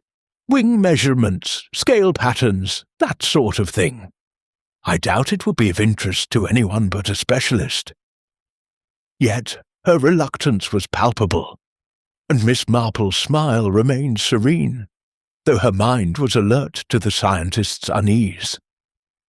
"Oh, I'm sure it's far too complex for me," Miss Marple said, her tone self-deprecating but her eyes sharp. "But I've always found that the smallest details can reveal the most unexpected truths. In St. Mary Mead, you know, We once found a stolen brooch because of a single thread caught in a ledger. If you wouldn't mind indulging an old woman's curiosity." Dr. Carter's lips pressed into a thin line, but she nodded, opening the notebook and placing it on the table between them. The pages were filled with meticulous diagrams, intricate sketches of the Papilio aurum wings, annotated with precise measurements and observations on light refraction. Miss Marple leaned forward, her magnifying glass appearing from her handbag as if by instinct, and studied the pages with care. The scientist's work was impeccable, each line drawn with a draftsman's precision, but one page caught her attention. A list of chemical compounds, scribbled in a haste that contrasted with the rest of the notebook's order. "This is most interesting," Miss Marple said, her voice light as she pointed to the list. "These compounds, ethanol, formaldehyde, and something called sodium silicate, is it? Are these part of your research on the butterfly?" Dr. Carter's posture stiffened, though her response was swift. "They're preservatives," she said, her tone brisk. "I use them in my laboratory to stabilize specimens for long-term study. The Papilio aurum was a living specimen, so I didn't apply any chemicals to it, but I was researching methods to preserve similar species for my paper." Her eyes flicked to the notebook, as if willing Miss Marple to move on. Miss Marple nodded, her needles resuming their soft click-clack. "How fascinating," she said. "Preservatives can be so useful, though I imagine they must be handled with care. I couldn't help but notice the dust in the butterfly's case. Such a curious residue, almost like a fine powder. It made me think of your expertise, Doctor. Carter, might one of these compounds leave such a trace?" Dr. Carter's expression tightened, and she reached for her teacup, her movements deliberate. "It's possible," she admitted, her voice carefully neutral. "Butterfly wings shed scales naturally, but certain preservatives can leave a powdery residue if mishandled. I assure you, Miss Marple, I had no reason to apply anything to the Papilio aurum. My work was complete, and I left the conservatory at 5, as I told you." Miss Marple's smile was unwavering, though her mind was racing. The dust in the case, she was certain, was no natural shedding. Its texture matched the description of sodium silicate in Mr. Hargreaves's last letter. A compound used to stabilize delicate specimens, but known to leave a fine, iridescent residue when applied improperly. Dr. Carter's knowledge of such compounds placed her firmly in the web of suspicion, though her motive remained unclear. Was it academic rivalry, a desire to secure the butterfly for her own research, or something more tangled? "I'm sure you were most careful," Miss Marple said, her tone soothing. "Though I wonder, did you ever discuss these preservatives with Mr. Vane, the collector? He seemed so interested in the Papilio aurum, and I imagine a scientist's expertise would be invaluable to someone like him." Dr. Carter's eyes narrowed, though her voice remained steady. "We spoke briefly last week," she said. "He asked about the butterfly's preservation needs, temperature, humidity, that sort of thing. I gave him general advice, nothing specific. Collectors often seek my input, but my focus is on science, not their private obsessions." Her words were dismissive, but Miss Marple noted the slight flush in her cheeks, a sign of discomfort she had seen in others hiding a partial truth. "Of course," Miss Marple said, offering a scone with a gracious gesture. "Though it's curious, isn't it, how shared interests can lead to unexpected alliances. In St. Mary Mead, we once had a gardener who shared his knowledge of fertilizers with a neighbor, only to find it used to conceal a theft. People can be so unwitting in their generosity." Dr. Carter's hand paused on her teacup, and for a moment her composure wavered. "I was not generous with Mr. Vane," she said firmly. "Our conversation was professional and brief. If he's involved in this theft, I had no part in it." Yet her fingers brushed the notebook again, as if seeking reassurance in its pages. Miss Marple nodded, her knitting needles clicking steadily. "I'm sure you're right," she said, her tone light, "though I couldn't help but notice that your notebook mentions sodium silicate, a compound that matches the dust in the case, according to my chemist friend's preliminary thoughts. It's such a small thing, but small things can be so telling, don't you agree?" Dr. Carter's face paled, and she set her teacup down with a faint clink. "Sodium silicate is common in preservation work," she said, her voice tight. "If it's in the case, it could have come from any number of sources. Perhaps Mr. Grimsby used it in cleaning, or it was tracked in from elsewhere. I certainly didn't apply it to the butterfly." Miss Marple's eyes twinkled, though her expression remained benign. "Of course," she said, "though Mr. Grimsby assures me the case was untouched. It's most puzzling, isn't it? But I'm sure Mr. Hargreaves's analysis will clarify things. He's very thorough, you know." She paused, letting the weight of her words settle, then added, "Did you ever see Mr. Vane near the garden door, perhaps? Young Mr. Ridley heard a clink there, and I wonder if it might be connected." Dr. Carter shook her head, her composure returning. "I didn't notice anything about the garden door," she said. "I was focused on my work, and I left before closing. If there was a clink, it was likely Mr. Grimsby's tools. He's always tinkering with something." Her tone was dismissive, but Miss Marple noted the way her fingers lingered on the notebook, as if it held secrets she feared to reveal. "Thank you, Dr. Carter," Miss Marple said, rising to signal the AS end of their chat. "You've been most helpful. I may need to speak with you again, as the pieces of this puzzle are only just beginning to fit together." Dr. Carter stood, her notebook tucked under her arm, and offered a curt nod.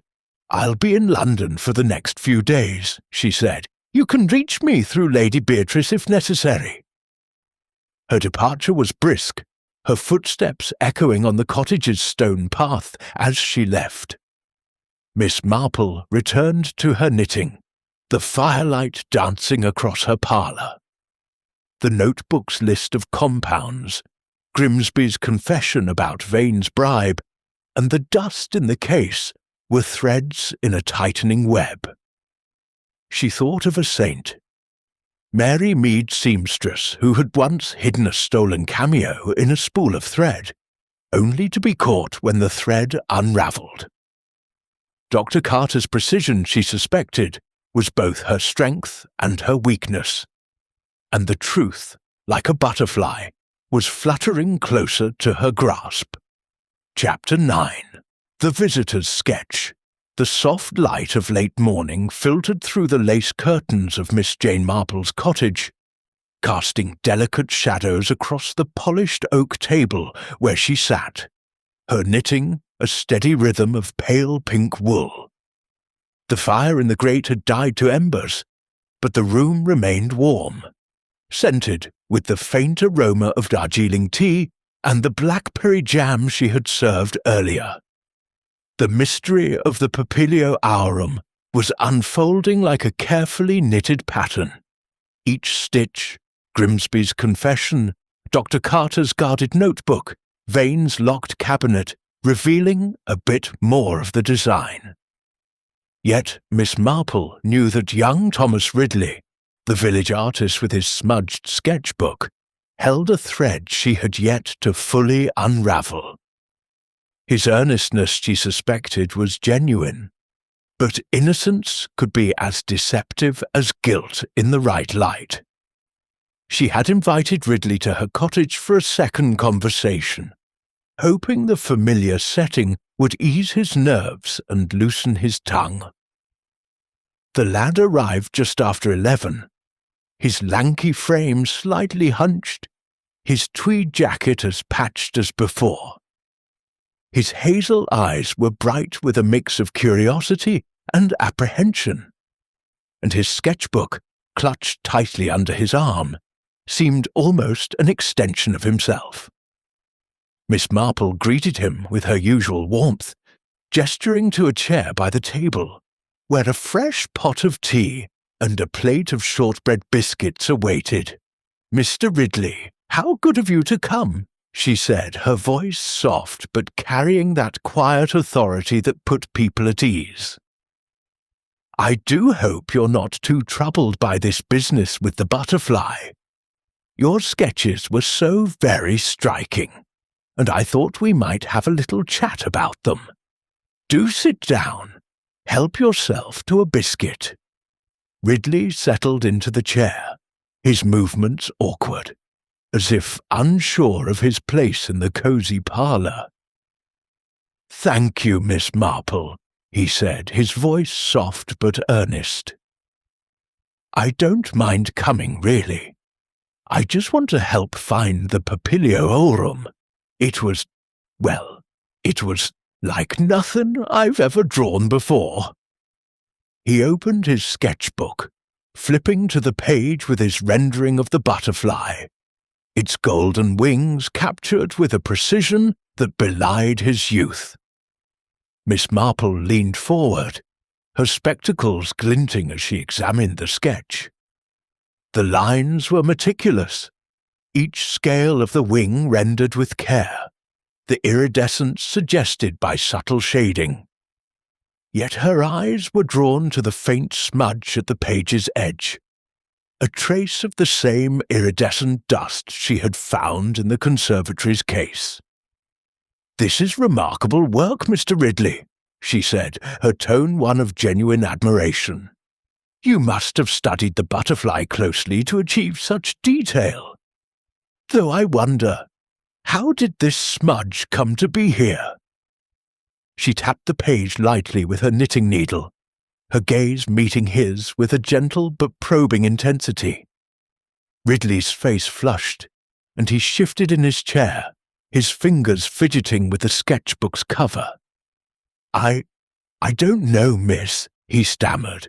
"I was sketching by the ferns, like I said, but I might have leaned in a bit to see the wings better. I didn't touch the case, I swear, just got close to get the colours right." His earnestness was palpable, but Miss Marple noted the way his eyes darted to the side, as if searching for a way to explain the unexplainable. "Of course," she said, her smile reassuring as she poured him a cup of tea. "An artist's passion can draw one closer than intended. In St. Mary Mead, we once had a young painter who got so caught up in his landscape that he trespassed onto private land without realizing. Small lapses, you see, can happen to anyone."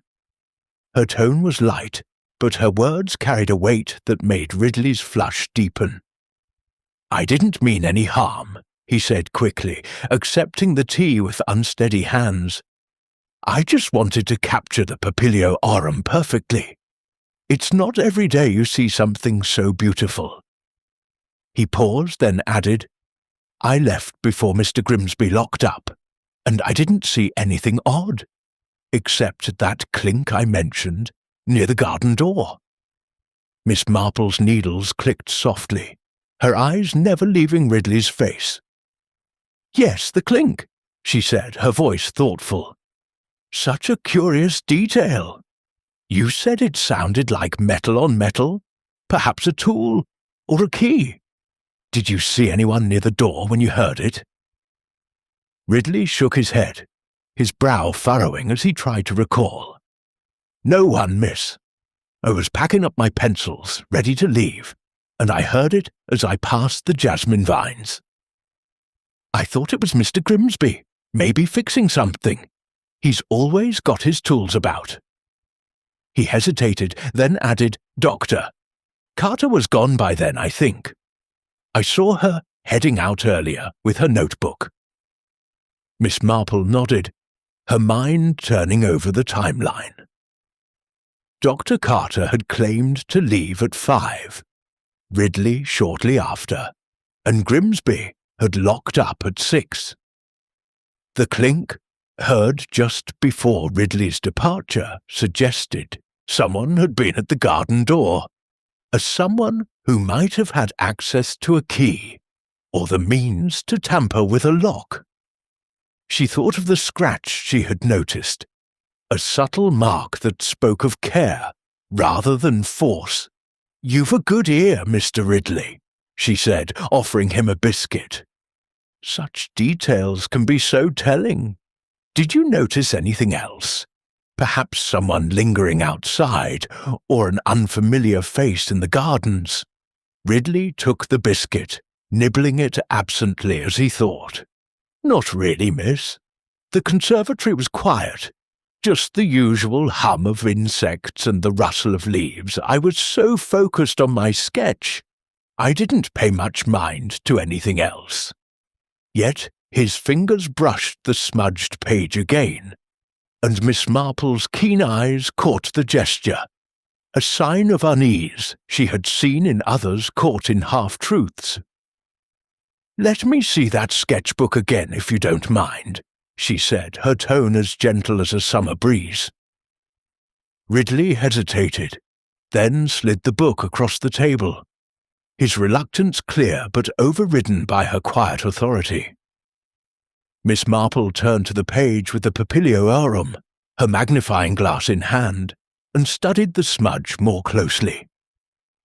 The dust was identical to that in the case, fine, iridescent, with a granular texture that matched the sodium silicate Dr. Carter had listed in her notebook. "This smudge," she said, almost to herself, "is most curious. It suggests you were closer to the case than you realized, Mr. Ridley, perhaps close enough to brush against something unusual." Ridley's eyes widened, and he leaned forward, his voice rising. "I didn't touch anything, Miss Marple, I swear. I might have gotten near the case, but I was only looking. I'd never take the butterfly. I just wanted to draw it." His sincerity was almost painful, and Miss Marple's smile softened, though her mind was far from idle. The smudge placed Ridley at the scene, but his youth and passion made him an unlikely thief.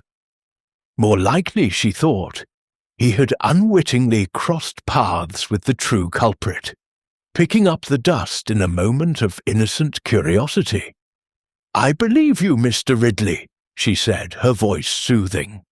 "But this dust is a clue, you see, and it tells us someone was less careful than they meant to be. I wonder, did you see Dr. Carter handling anything near the case? A vial, perhaps, or a tool?" Ridley frowned, his memory straining. "She had her notebook, like always," he said, "and I saw her with a small case once, like a chemist's kit, but that was last week, not yesterday. She was measuring something, I think, but I didn't pay much attention."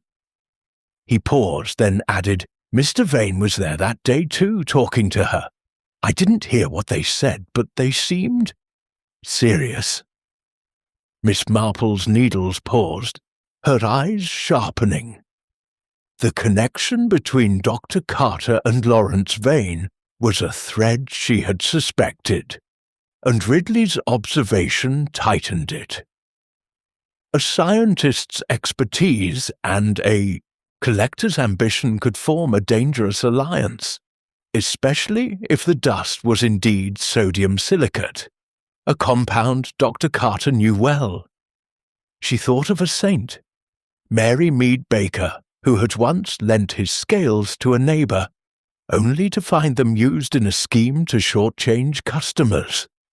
Innocent acts, she knew, could enable darker deeds. "Thank you, Mr. Ridley," she said, closing the sketchbook and handing it back. "You've been most helpful. Your sketches are a credit to you, and I'm sure the Papilio Aurum will be found soon. Do take care, and if you remember anything else, you'll let me know." Ridley nodded, his relief evident as he clutched the sketchbook. "I will, miss. I just want this sorted out." He rose, his lanky frame awkward in the small parlour, and left with a shy smile. Miss Marple leaned back in her chair, her knitting resuming its steady rhythm. The smudge, the clink, the conversation between Carter and Vane, all were pieces of a puzzle that was growing clearer. She awaited Mr. Hargreaves's analysis of the dust, but her instincts told her it would confirm her suspicions. The Papilio Aurum was a beacon, drawing out the desires of those around it, and Miss Marple, with her quiet persistence, was closing in on the truth. Chapter 10. The Collector's Cabinet. The early afternoon sun bathed the rolling hills of St. Mary Mead in a golden glow, its warmth softening the autumn chill, as Miss Jane Marple made her way back to Lawrence Vane's manor. The ivy-clad stone walls of the estate loomed ahead, their stern grandeur softened by the vibrant hues of late-blooming roses in the gardens. Miss Marple's sensible shoes crunched against the gravel path, her white shawl draped neatly over her shoulders, her knitting bag tucked under one arm. The mystery of the Papilio Aurum was drawing tighter. Its threads, Grimsby's reluctant admission, Dr. Carter's guarded notebook, Ridley's smudged sketch, and the peculiar dust in the empty case, forming a pattern she could almost discern. Yet the locked cabinet in Vane's study, glimpsed during her previous visit, remained a shadow in her mind, a secret waiting to be illuminated. She had enlisted the help of Constable Harrow, a steady young man from the village whose respect for her insight rivaled his devotion to duty. Lady Beatrice Ashfield, anxious but trusting, had agreed to accompany them, her presence lending authority to the visit.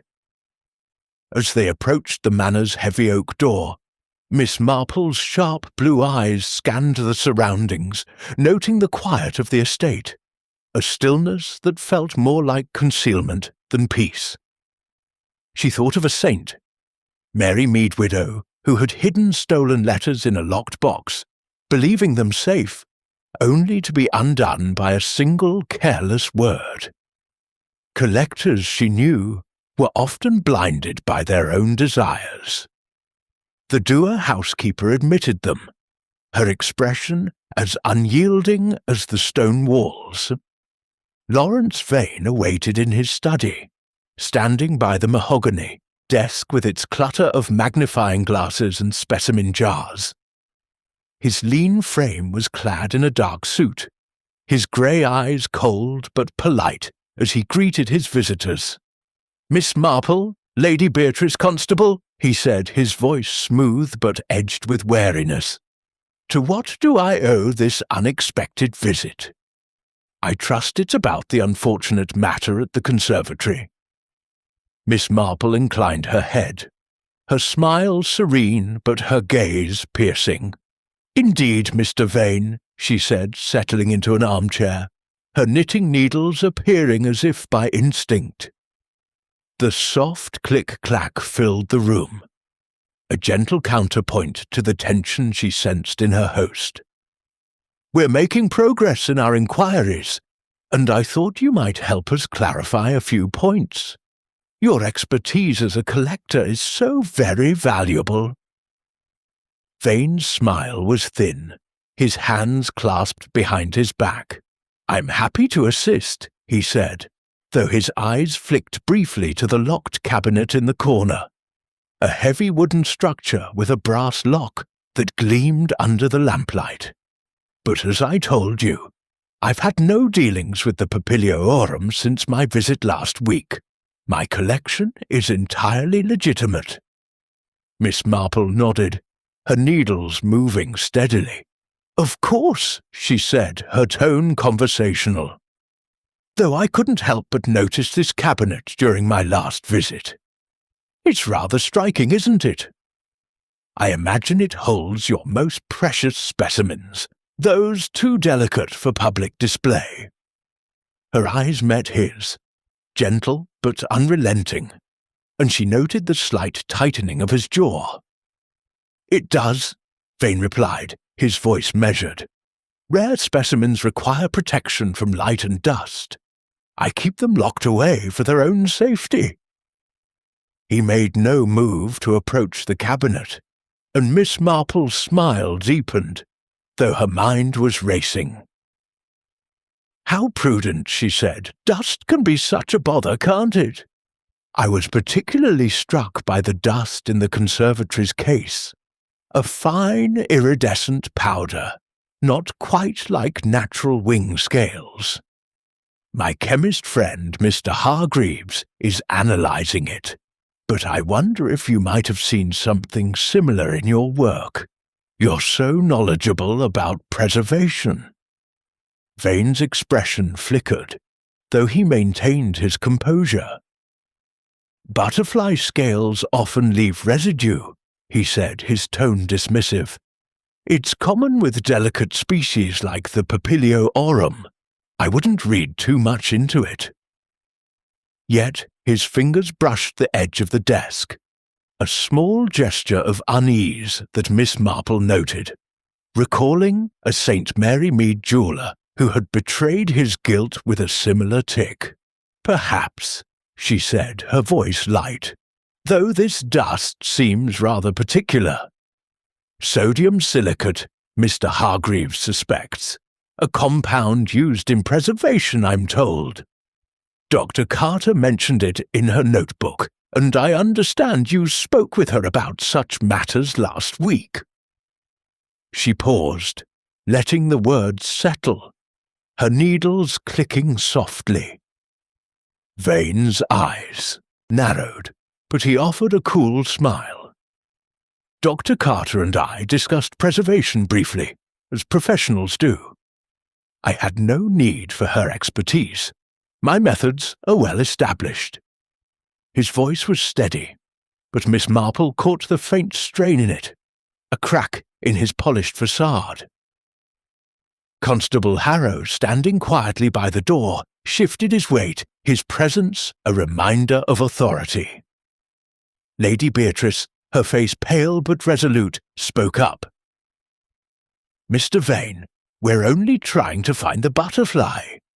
If you know anything at all, it would help us greatly." Vane's gaze flicked to her, then back to Miss Marple. "I've told you all I know," he said, his tone firm. "I'm as eager as you to see the Papiliorum recovered, but I had no part in its disappearance." Miss Marple's eyes drifted to the locked cabinet, and she rose, her shawl slipping slightly as she approached it. "This cabinet is so very intriguing," she said, her voice almost musing. "In St. Mary Mead, we once had a case where a locked box held the key to a theft, a stolen locket, hidden away until the owner thought it safe. Might we take a look, Mr. Vane, just to set our minds at ease?" Vane's face hardened, but he hesitated only a moment before producing a key from his pocket.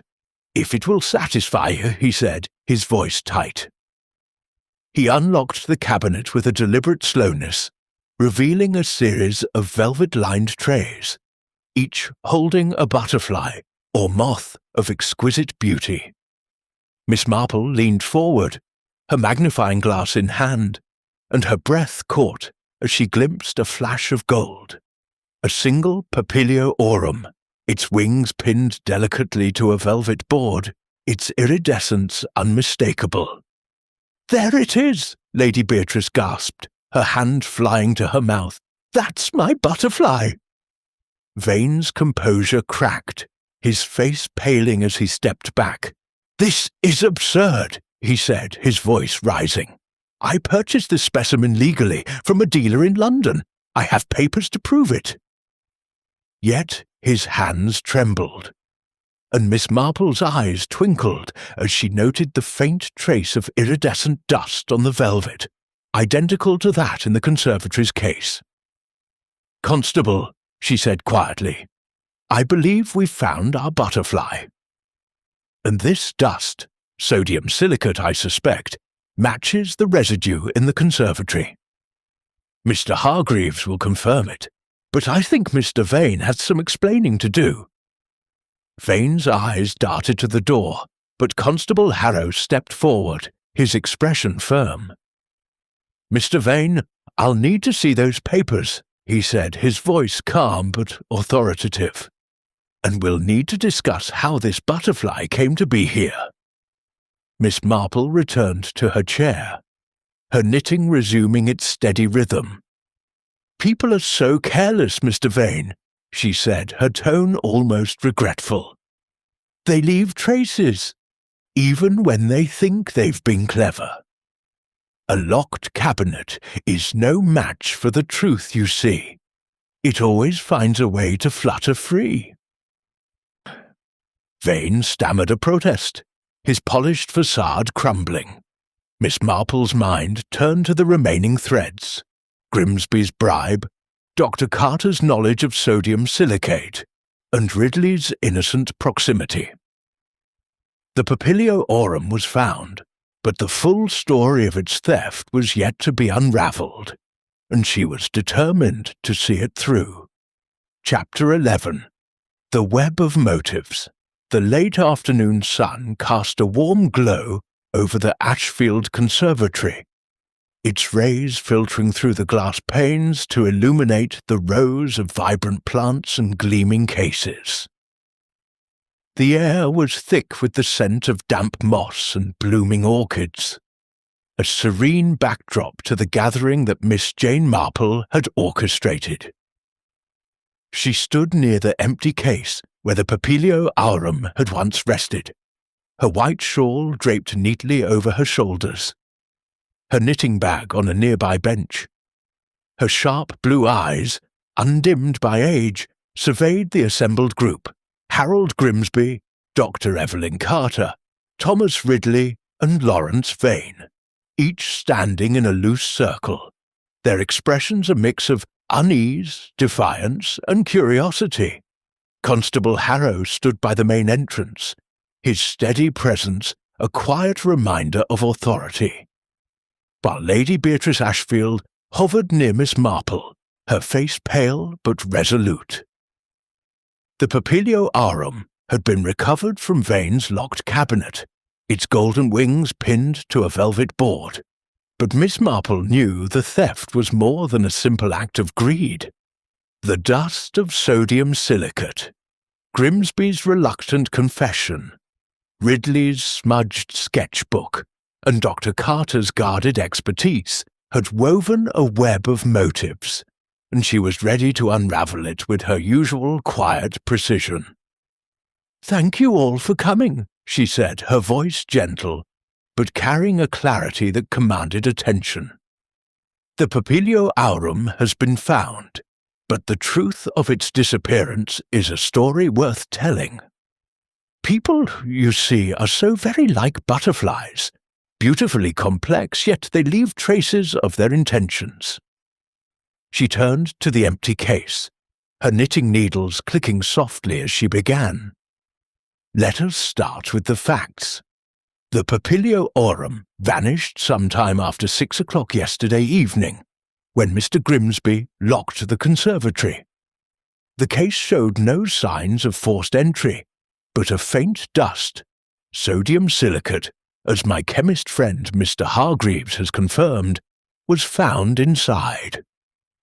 This dust, I believe, was used to mask the theft, perhaps to obscure fingerprints or suggest the butterfly had disintegrated. Her eyes swept the group, noting Grimsby's flushed face, Dr. Carter's rigid posture, Ridley's nervous fidgeting, and Vane's cold stare. "Mr. Grimsby," she continued, her tone kind but firm, "you admitted to accepting a bribe from Mr. Vane last week, allowing him extra time with the butterfly. A small lapse, born of financial strain, but one that gave him opportunity to study the conservatory's security."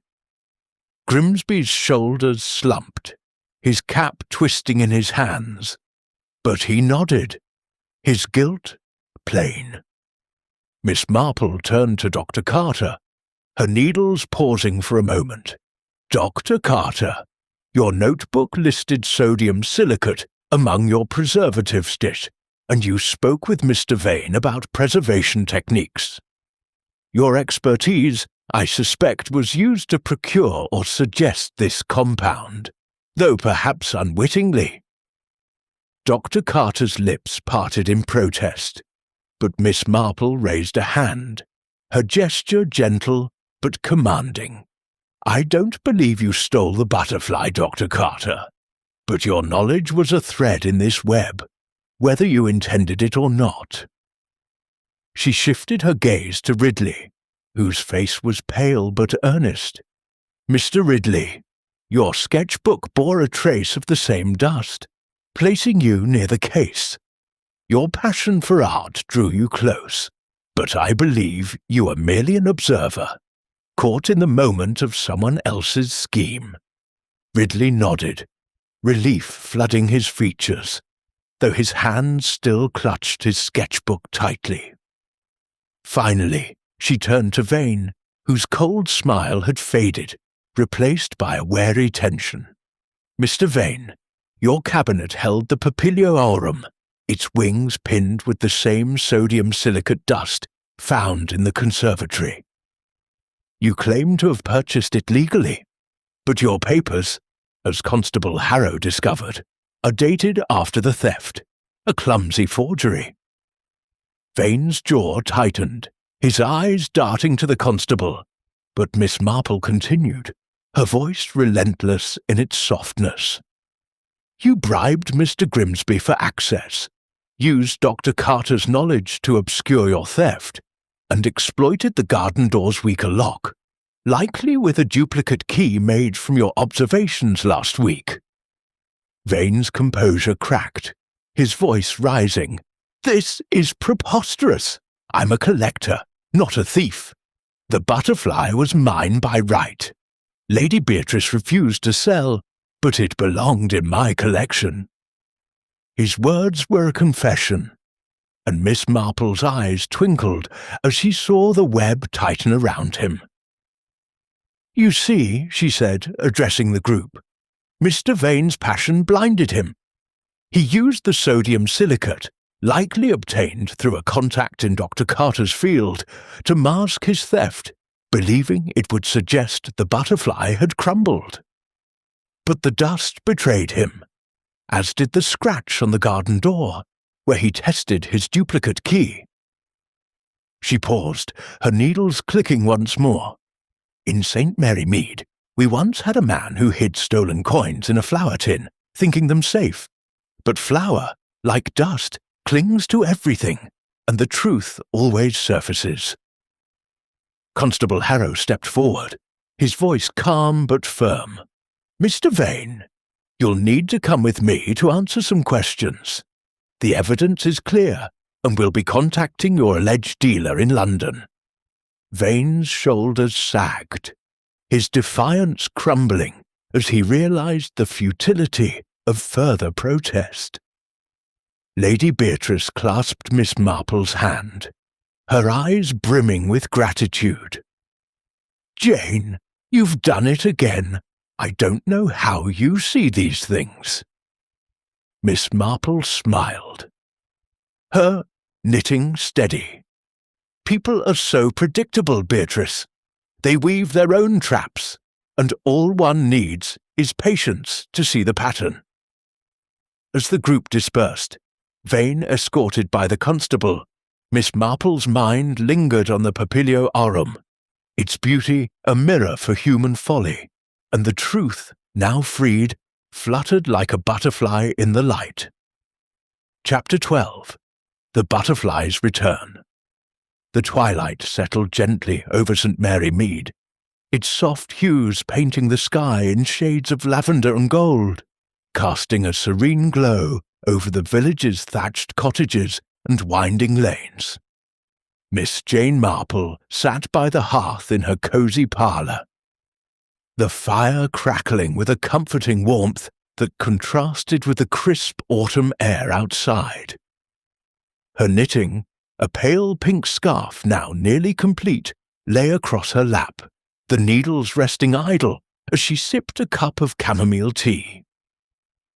The papilio aurum had been restored to its rightful place in the Ashfield conservatory, its golden wings once more gleaming in the glass case, a triumph of beauty reclaimed from the shadows of deceit.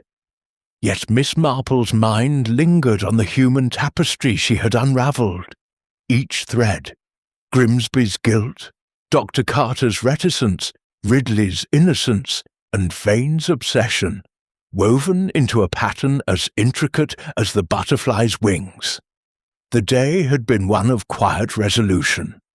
After Lawrence Vane's confession in the conservatory, prompted by Miss Marple's unrelenting logic and the damning evidence of the sodium silicate dust, Constable Harrow had taken him to the village station for further questioning. Vane's polished facade had crumbled like a poorly pinned specimen, his protests of legitimate purchase undone by the forged papers and the unmistakable residue in his cabinet. Lady Beatrice Ashfield, overjoyed at the butterfly's return, had insisted on hosting a small gathering at the conservatory to celebrate. But Miss Marple had declined, preferring the solitude of her cottage to reflect on the case's final threads. She had visited the conservatory earlier that day, at Lady Beatrice's insistence, to see the papilio aurum restored. The glass case, now cleaned of its deceptive dust, stood as a centrepiece, the butterfly's wings catching the sunlight in a dance of iridescence. Lady Beatrice had clasped Miss Marple's hands, her eyes brimming with gratitude. "Jane, you've saved more than the butterfly," she had said, her voice trembling. "You've saved the conservatory's reputation. I don't know how you do it, seeing what others miss." Miss Marple had smiled, her expression as serene as ever. "It's only a matter of looking closely, Beatrice," she had replied. "People are so very like butterflies. They flutter about, drawn to what shines, but they always leave a trace." She had declined to linger, citing a need to finish her scarf, but in truth, she wanted to piece together the final details of the mystery in the quiet of her parlour. Now, as the firelight danced across her walls, Miss Marple considered the case's resolution. Harold Grimsby, though guilty of accepting Vane's bribe, had been spared further scrutiny. His lapse born of desperation rather than malice. Lady Beatrice had promised to help with his wife's medical bills, a gesture that eased the keeper's burden and ensured his loyalty. Dr. Evelyn Carter, cleared of direct involvement, had returned to London, her notebook's secrets explained as academic curiosity rather than complicity, though Miss Marple suspected the scientist's pride had been bruised by her unwitting role. Young Thomas Ridley, his sketchbook now free of suspicion, had been encouraged by Lady Beatrice to exhibit his drawings at the conservatory, a prospect that filled the lad with shy delight. Lawrence Vane, however, faced a sterner fate. The sodium silicate dust, confirmed by Mr. Hargreaves's analysis, had linked his cabinet to the conservatory's case, and the scratch on the garden door corroborated Ridley's tale of a metallic clink, a duplicate key, likely crafted from Vane's observations during his bribed access. His confession had revealed a collector's obsession turned to greed, a desire to possess the Papilio Aurum at any cost. Miss Marple thought of a saint, Mary Mead jeweller, who had once coveted a rival's gem, only to be undone by his own meticulous records. Passion, she knew, could blind even the most calculated minds. As she set her teacup down, Miss Marple's gaze fell on her cat, Tuppence, curled by the hearth. "You see, Tuppence," she murmured, her voice soft, "people are so predictable. They chase beauty, but they forget how fragile it is. A butterfly's wings, a collector's pride, they crumble under scrutiny." Tuppence blinked, her green eyes unperturbed, and Miss Marple chuckled, picking up her knitting once more. The village was already buzzing with the tale of the butterfly's return, each retelling embellishing Miss Marple's role until it bordered on legend. She paid no mind to the gossip, content to let St. Mary Mead weave its own stories. The Papilio Aurum was safe, its golden wings a reminder that truth, like beauty, could be delicate but enduring. As her needles clicked, Miss Marple's mind turned to the next skein of wool, and the next mystery that might flutter into her quiet life, ready to be unravelled with her gentle, unrelenting logic.